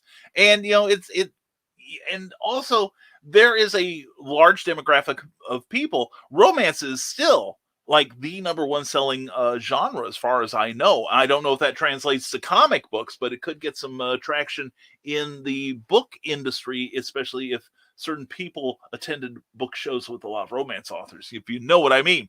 And Cindy Kep implores you to give a Nazi a boot to the snoot. Check out Amazon, where you can find the wonderful book, The Original Skyman Battles the Master of Steam, written by me, and a book about a steamed punk, also by me, but on Smashwords. And Art 76 is your home for fantastic vintage cartooning. That's good stuff. And Brian Rodman says, the thumbs down returns, overcompensating for smaller genitals, I see. Yeah, probably the ears were burning, so you know how it goes. But he's probably also elated that someone's talking about him. And Doris Johnson, I apologize. Doris Jones, labors of love. Please accept my apologies, Doris. Thank God it is Friday. I hear you completely. Welcome to the show. Glad you are here. And please like, subscribe, and share, and all that good stuff. And I've even been known to return the favor, if you know what I mean. And Philip Thompson says plans to quote from comic legends like Stan Lee, think of the engagements and artists too. Yeah, it's a good idea. Good idea. Now make just make sure that you get the right quotes and all. So be careful of that. And Cindy Cap, and out of break, don't forget to tip your host. Thank you, Lauren. And hashtag bring cookie home. Go sign up for Rising Tides newsletter. Right there. It's the link is at the top. And Patreon is a great place to connect with your favorite artistic folks. And thank you for that too, because I want to point out something too. These people, thank you, are my Patreon crew. Every month they send me some money, and I give them access to my exclusive blog, as well as some of them get peeks at my work in progress, The Terrors, a pulp-influenced superhero tale. And also notice Cindy Cap is one of them. And Cindy has her own Patreon, as do all of these others. Please check out Cindy's, because she is an amazing lady and a very talented one. And it is my privilege to be able to call her my friend. It really is. And let's see, here we go. And also, she is now back in lurker mode. Love you, Cindy. Seriously, love you. You are amazing. You're a great talent and a wonderful human being. Anyway, it's like, she is so wonderful. My flesh should burn every time I hug her. You know what I'm saying? Anyway, Bill Sargent says, join Joe McKeel, Dan Hollifield, John Scarborough, Lewis Lee, and Skunk Rocker. For amazing, I just had to clear my throat, Skunk. I meant nothing else by it. For amazing intellectual conversation on Stupid O'Clock this Saturday night at 10 p.m. Central, 11 p.m. Eastern. I'm still trying to figure out why they let me on the show. Hey, they want me back. I have no idea what their malfunction is. And Donna Carlene, Danville is part of the Trail of Tears, where we abused our natives by forcing them off their lands and to march mercilessly to reservations. Sad. Yeah, this, yeah. It's like my area here up in Lafayette. That's, you've heard the old thing, Tippecanoe and Tyler too. We're in Tippecanoe County. And like I said, it's great history. There's a lot of history. I love history, but it's great if you're white. I'm part Native American, very small part. I am a true mutt, but I'm part Native American, and it hurts to read a lot of this stuff. Knowing that it's basically we've got better firepower than you do, so we get our way. Grant Lankard, I would be up for working on a romance comic. Not that I have a lot of experience with romance. You are married, you little scamp. You have plenty of it. Let's ask Angie if you have any experience in it, all right? And Michaela agreed, Doris. Thank God it's Friday. Back in the cereal box, Brian, Walmart has the Mego Ultraman in the collectible section near media. Oh, John, how I know. John, how I wrestle with that every time I go in. See if they got new Funko Pops that Cookie will get on my case about buying. Yeah, I've seen that, and it's a beautiful doll. It really, I'll call it a doll. I ain't proud. Action figure my butt. Anyway, but no, and it's really nicely done. Now, the thing is, I'm afraid to buy it, because what if mine is the one more thing I don't really need? But the idea is that what if they do the others? Did you know that I think it premieres tonight? If it hasn't already, it's the new Ultraman series is out. Ultraman Trigger, new next generation Tiga. And Tiga has some great stories. I mean, that's the one thing, since some of the stories pre-2000, pre-Y2K are a little tough to get through. Some of the early ones are really great, like Ace and Jack and the ones like that. The movies, I've only seen one of the movies that was really kind of aimed for kids, and it was the one where I think it's Ace was learning how to use his ultra powers. But most of the other movies have been, oh my God, this is good. Seriously. And unfortunately, a number of them, I found a channel where they have them, but they're untranslated. I want to know what they're saying, but some of them are just super, super good. And there's one where one of them, I want to say it's Tiga, realizes he's on an alternate world where Ultraman is nothing more than a television show. But he starts getting evidence that he might that not only are the Ultramen real, he might be one of them. And there's this beautiful sequence where he realizes, yes, I am Ultraman. And so he turns into Ultraman. He's fighting the kaiju, which is Japanese for large monster. And then the first 4 Ultramen who are have these very mundane jobs are watching this battle.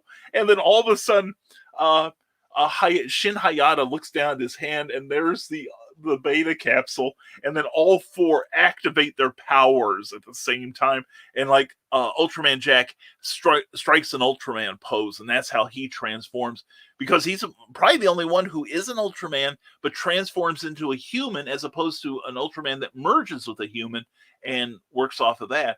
And I really want to learn more about Ultraman Zero. I love his attitude. And Doris Jones Labors of Love agrees with the Michaela Jade, as should we all. And Willow Schuyler says, my province has some of the worst living conditions on our reserves. It's a battle between blaming the lack of funding from government and the chiefs of each tribe stealing from their own people. Oh, that's tragic. Now, here in America, we do have some areas where, some of the reservations, as we call them here, are terrible. I remember going to the Grand Canyon and seeing people in 100-degree heat sitting by the roadside begging for, basically selling jewelry that they had made, and beads and such. And it was heartbreaking. It really was. And then you go up to the Seneca tribe in Western New York, where they have they don't have a reservation. They have a casino, and people drive from hours away to buy things that are like gasoline and cigarettes, not so much gasoline, but cigarettes aplenty. So anyway, great show as always, Brian. Thank you, Bill Sarn. Thank you for helping me make it so.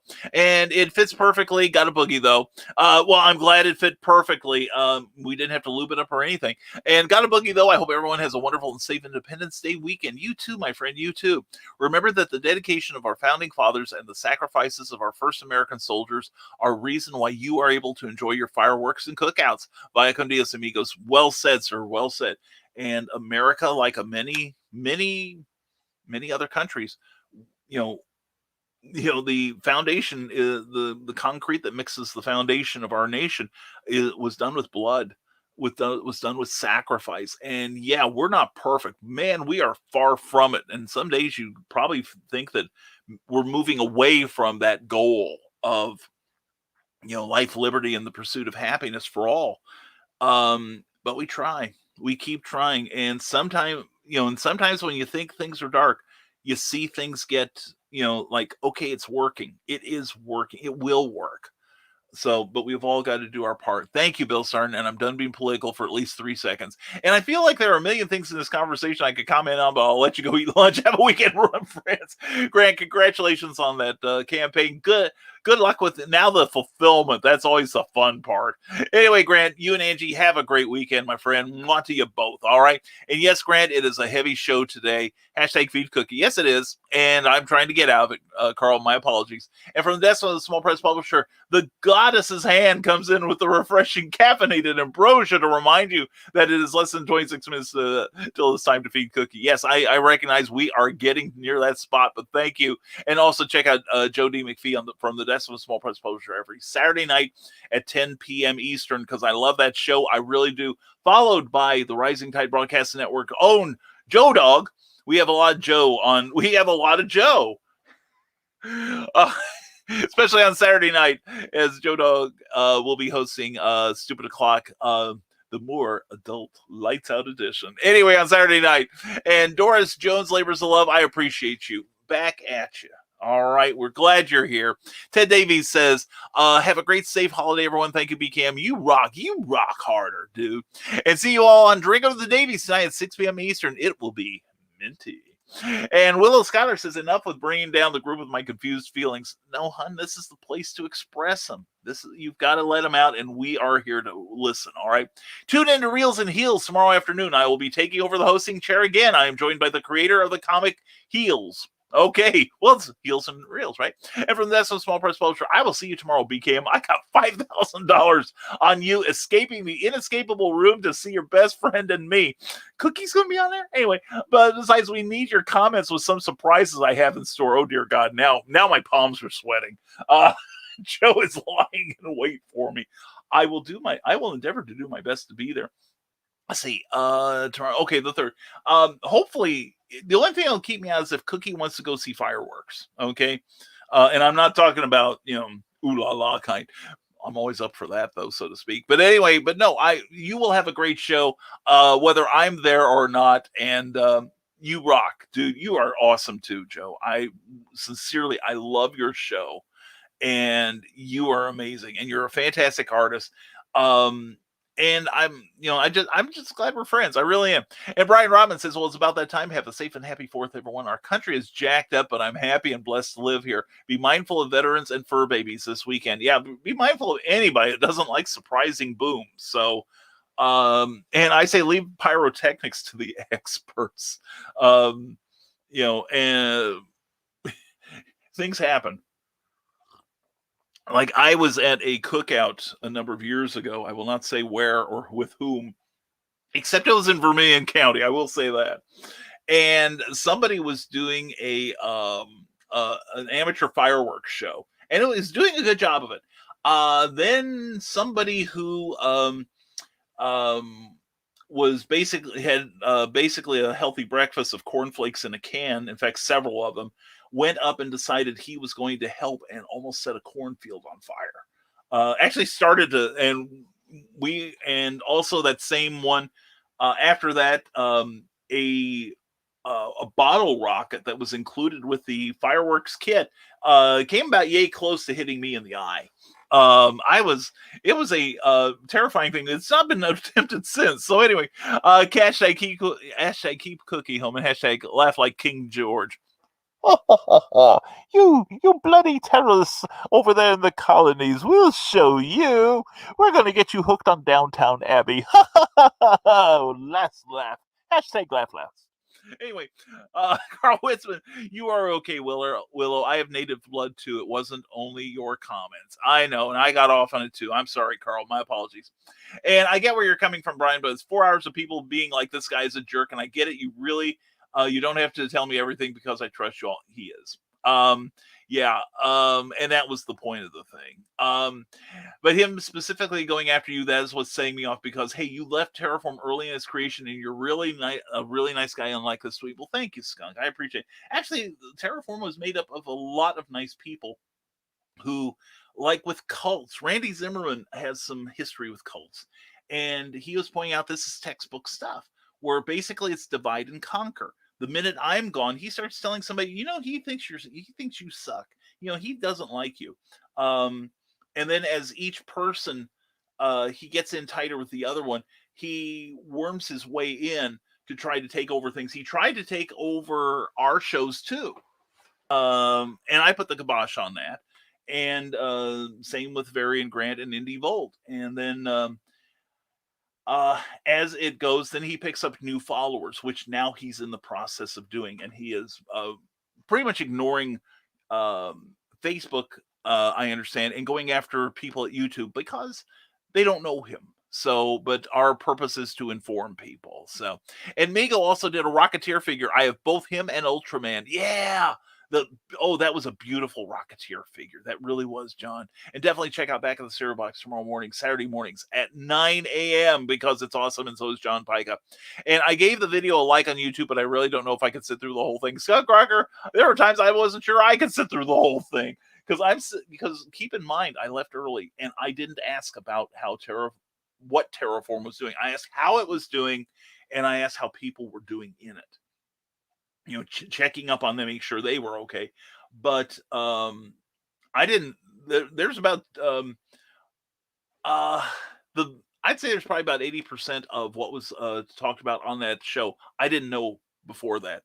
And let's just say it didn't do much for my blood pressure, okay? But anyway, Scott Crocker said, that's why I was wondering, like a timestamp so I could just watch that part and then go about my business. Well, you know about it now. And it was just mentioned in passing. That especially I think it was towards the end where this person realized that everything was falling apart, that their plans for taking over the comic from the company from the guy who created both wasn't going according to his plans, and so he was vowing he was going to, take down some people, and I'm one of them. And after I'd been gone for months, so anyway, Skunk, that's why you should watch that episode bit by bit. I know I won't get through it all at one sitting either. I don't recommend sitting through that whole thing at once either. It was rough, but I also want to thank everyone who did watch it with me and was sending me direct messages of support. I mean, that was not an easy evening for any of us, but we managed. I got hit in the mouth with a bottle rocket once. It's the only time I ever punched my father. Oh my God. Well, the person who engineered, or I shouldn't say engineered, but made my potential blinding happen. I had tried to kill him one time because I didn't try to kill him. I just kicked him in the chest a few times.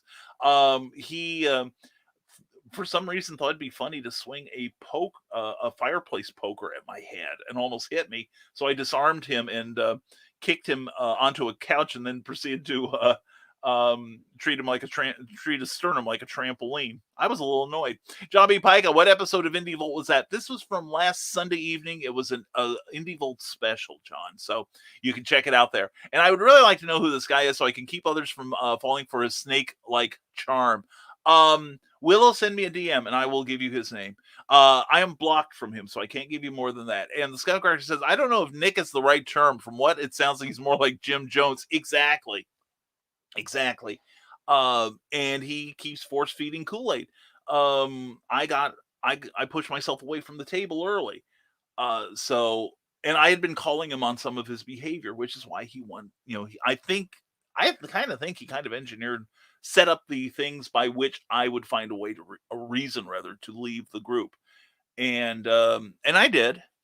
And my star has done nothing but rise since I got away from this guy. It's a real lesson there. Anyway, John B. Pica says, gotta run. Happy 4th of July. I'm going to be a degenerate with fireworks in the backyard. Stay safe. Will you stay safe if you're working with fireworks in the backyard, my man? Anyway, I expect to see you on the 5th. Definitely going to see you at in the Imaginarium on the 9th through the 11th. And my friend John, have a great weekend, my friend. Thank you for being here as always. And Scott Crocker, Snake, how the hell did this stupid phone get Nick from Snake? They don't even sound freaking same. And Eric Hawkins loves Kool-Aid. That's right. And who got Kool-Aid? I want some. I want some now too. I hope it's coffee flavored. Do you know how much the corporation would make if they made coffee flavored Kool-Aid? Oh my God, I'm on there. I am so on there. And Scott Crocker says, I'm going to stop delaying the end of the show. You and Cookie have a great weekend, Brian. Don't blow your hands off. I promise I'm going to be safe as anything. My hands, if they aren't on Cookie, are going to be at the typewriter. I promise you this. I got a little writing to get done. I really am looking forward to it too. So anyway, thank you all for being here this morning. Sorry we got a little political earlier. I try to avoid it, but some days I just get passionate. Anyway, but let me tell you, I hope you all have a super, super safe and fun weekend celebrating however you do. And if you do have your home fireworks, please be double careful, okay? It's like I remember when I moved into this neighborhood, one of the things from next door was somebody set off a firework and it didn't go up, it went up and then left and in through their kitchen window. So please be careful. Like I said, leave pyrotechnics to the experts. That's what I do. So anyway, and we got new comments, of course, now that I've said everyone we're leaving.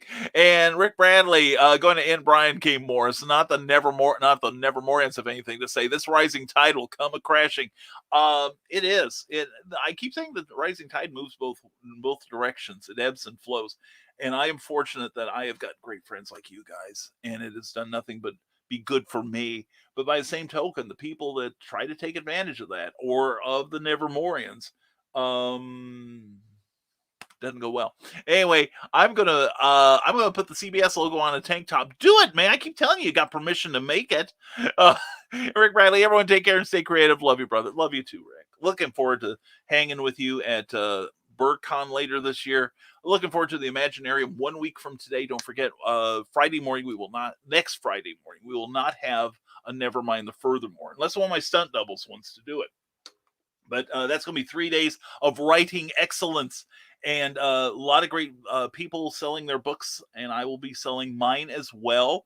And also great opportunity for education and illumination. There'll also be an online version of the con. Not everything will be televised. There'll be some stuff in-house and there'll be some stuff televised. I've got like 5 panels I'm on. I don't know how that happened. I'm too nice.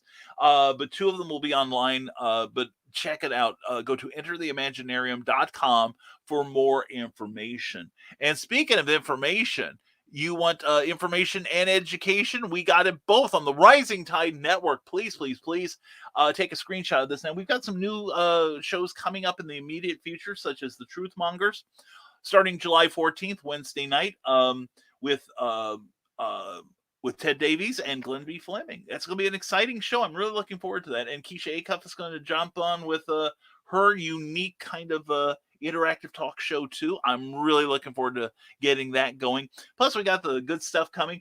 And don't forget, tonight at 6 p.m. we'll be drinking with the Davies as they teach you how to make a mint mojito. I'm looking forward to that as always. And then following that at 7 will be Michaela Jade's Tidbits and Scribbles, where she's going to talk about her writing ascension and how you can follow her on the path. Then after that at 8 p.m. on YouTube will be Nicholas Anthony Tockard with the Historical Fencing Guild. High energy, information, humor, and education. It's a great time. Watch that show, please. Then on Saturday night at 11 p.m. will be Stupid O'Clock with Joe Dog and Skunk Rocker and a whole bunch of really great, intelligent, and funny conversation. You will love it. And followed by Dan Holofield's Last Man Standing. Who will be the last person to turn out the lights on the talk? Well, there was only one way to find out. Be that person. And then Sunday night will be Comics, Chaos, and Sass with Heather Ellen. That is always a great time, and it's a great opportunity for you to talk about what you do creatively and to get people to buy your stuff or back your Kickstarter. So please check that show out. It is a wonderful show. Heather is beautiful and intelligent and just amazing. Also, don't forget Joe D. McPhee at 10 p.m. Tomorrow night on from the Desk of a Small Press Publisher on YouTube, where he interviews the lovely and desirable Kara Nicole, who I adore. And if I'm around, I may just hop in there. You never know what's going to happen. But anyway, Kara is a delight. You saw her 1 week ago on this show, and you will love her on Joe's show, and you will love Joe. You will clutch him to your bosom. You will love him that much. Anyway, please check out the Rising Tide Network, and please like our Facebook our page, and follow that too. Also, subscription services, you say? Yes, I do. Patreon.com is a great subscription service where you can support your favorite creators directly, and you get stuff for it. It's like Kickstarter, but on a monthly subscription basis, and you get perks all the time, not just when the campaign's over. So check it out at www.patreon.com/Brian K. Morris. Also, we want to thank our ongoing sponsor. Thank you so much, Jeffrey Hayes and Plasma Fire Graphics. Plasma Fire Graphics, when the look of your book matters to you.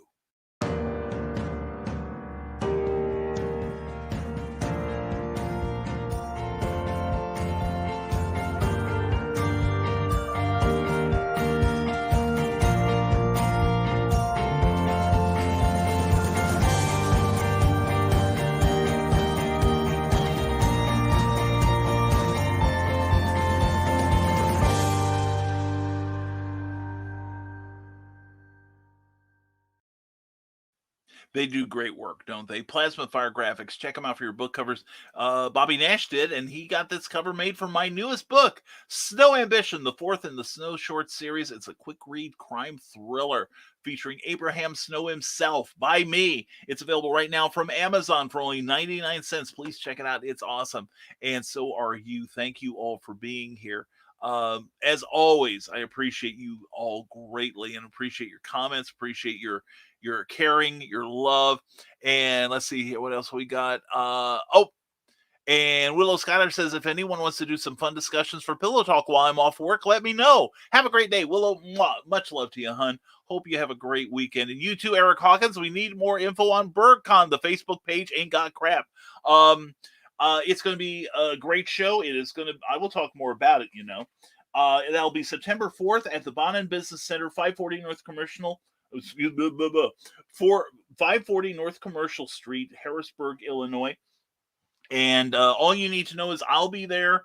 Amy Hale will be there. I believe Amy Hale will get to show up, as well as Kathy Jackson, along with Matthew the Mad Celt himself.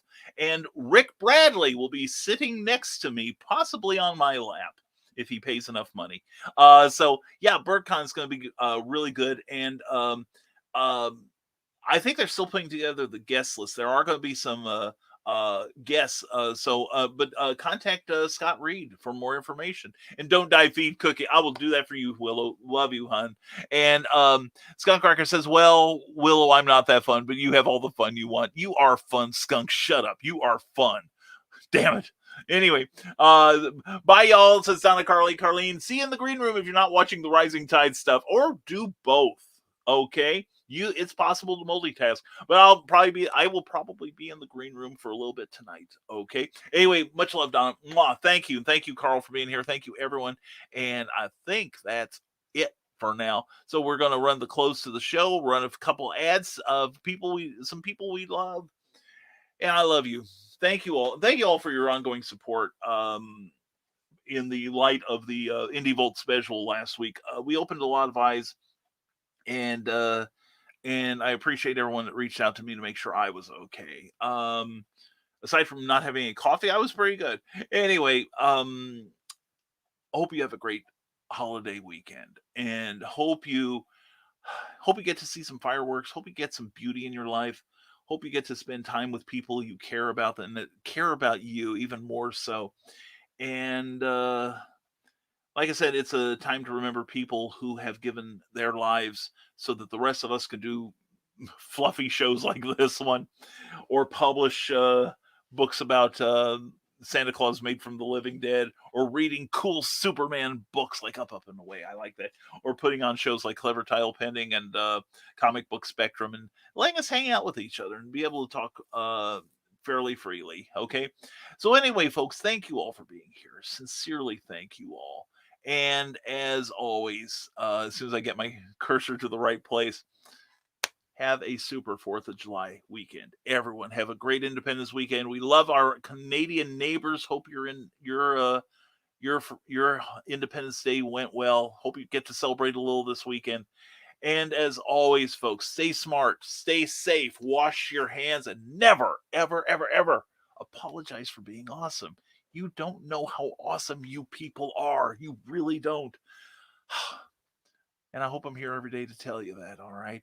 And William Quinton, thank you very much. Happy 4th to you, William. Have a great one yourself, my friend. Everyone have a great and safe, emphasis on safe, 4th of July weekend. We'll see you Monday morning on a new Nevermind the Furthermore. Have a great weekend, everyone. Happy 4th of July.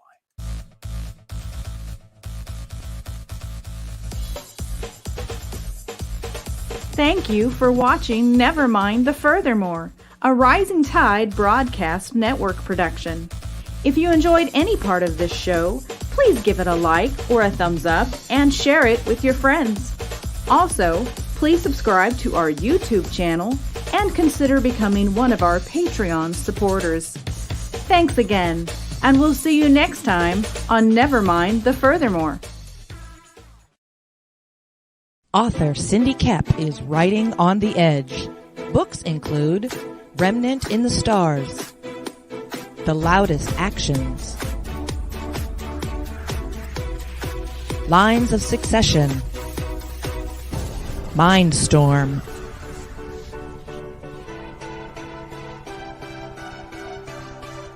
Condemned Courier, the Yerushalayim series, and Animal Eye. Find author Cindy Kep at CKOEPP.com today. Hi, I am Joe D. McPhee. I am the host of From the Desk of a Small Press Publisher, and I want to cordially invite you to watch our show Saturdays at 9 p.m. Central Standard Time. On our show, we will have different guests as well as talk about the comic book industry and pop culture. And every so often, I might actually do a drawing session or a 3D rendering session every here and there. So once again, I want to invite you to watch From the Desk of a Small Press Publisher right here on the broadcast channel that you're looking at, whether it be Facebook, YouTube, or Twitch. Hope to see you there, and make certain that you catch From the Desk of a Small Press Publisher at 9 p.m. Central Standard Time. Thanks.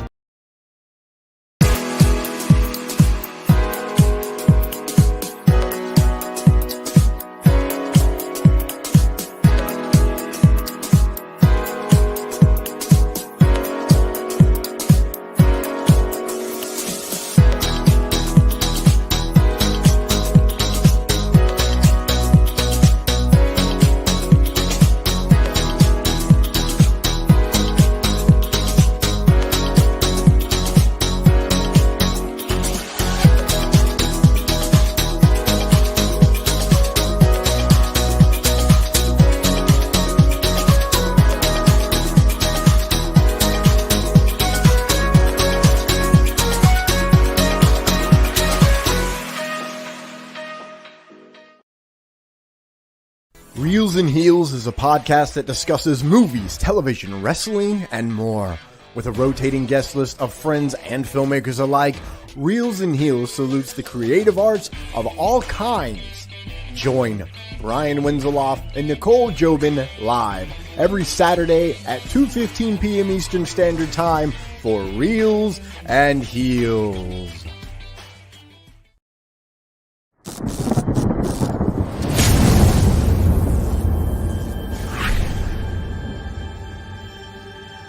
Stormgate Press presents Pulp Reality 2. 10 new short stories from today's leading authors and illustrators in the new pulp genre. Packed with pirates, private eyes, aliens, automatons, villains, and vigilantes. High adventure, wondrous fantasy, mysterious horror, and startling science fiction await. Pick up a copy and be transported to astonishing places and travel to amazing times in the golden age pulp style. This is Pulp Reality 2. Available now on Amazon.com.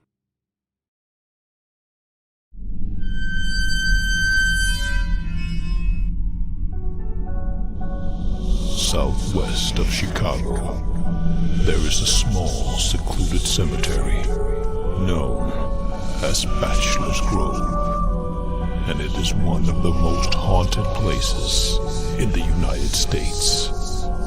Author Brian K. Morris brings you a collection of writings that will help you navigate this ghostly graveyard, if you dare. The Haunting Scripts of Bachelors Grove is available now on Amazon.com. Get your copy today.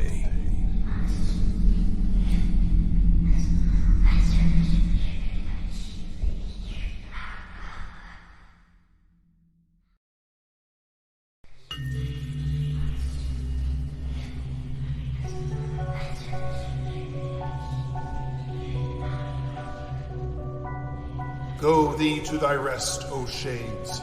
Thou hast served well in life. Now take thy reward.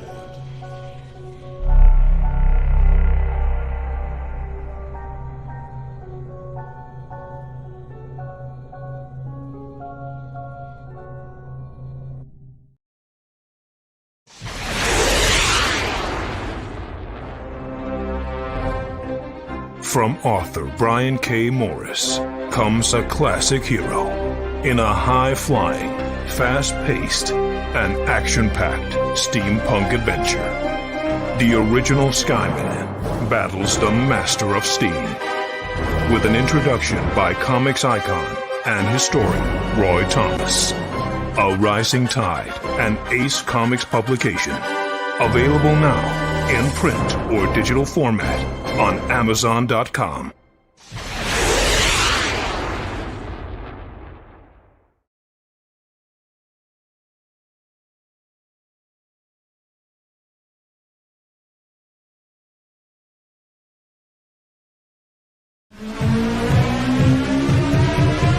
This is the Legend of the Traveling TARDIS. Follow us on Facebook, Twitter, and Instagram. Subscribe to us wherever you listen to your favorite podcasts. Also catch us on the HWWS Web TV YouTube channel. Subscribe today and become part of the legend.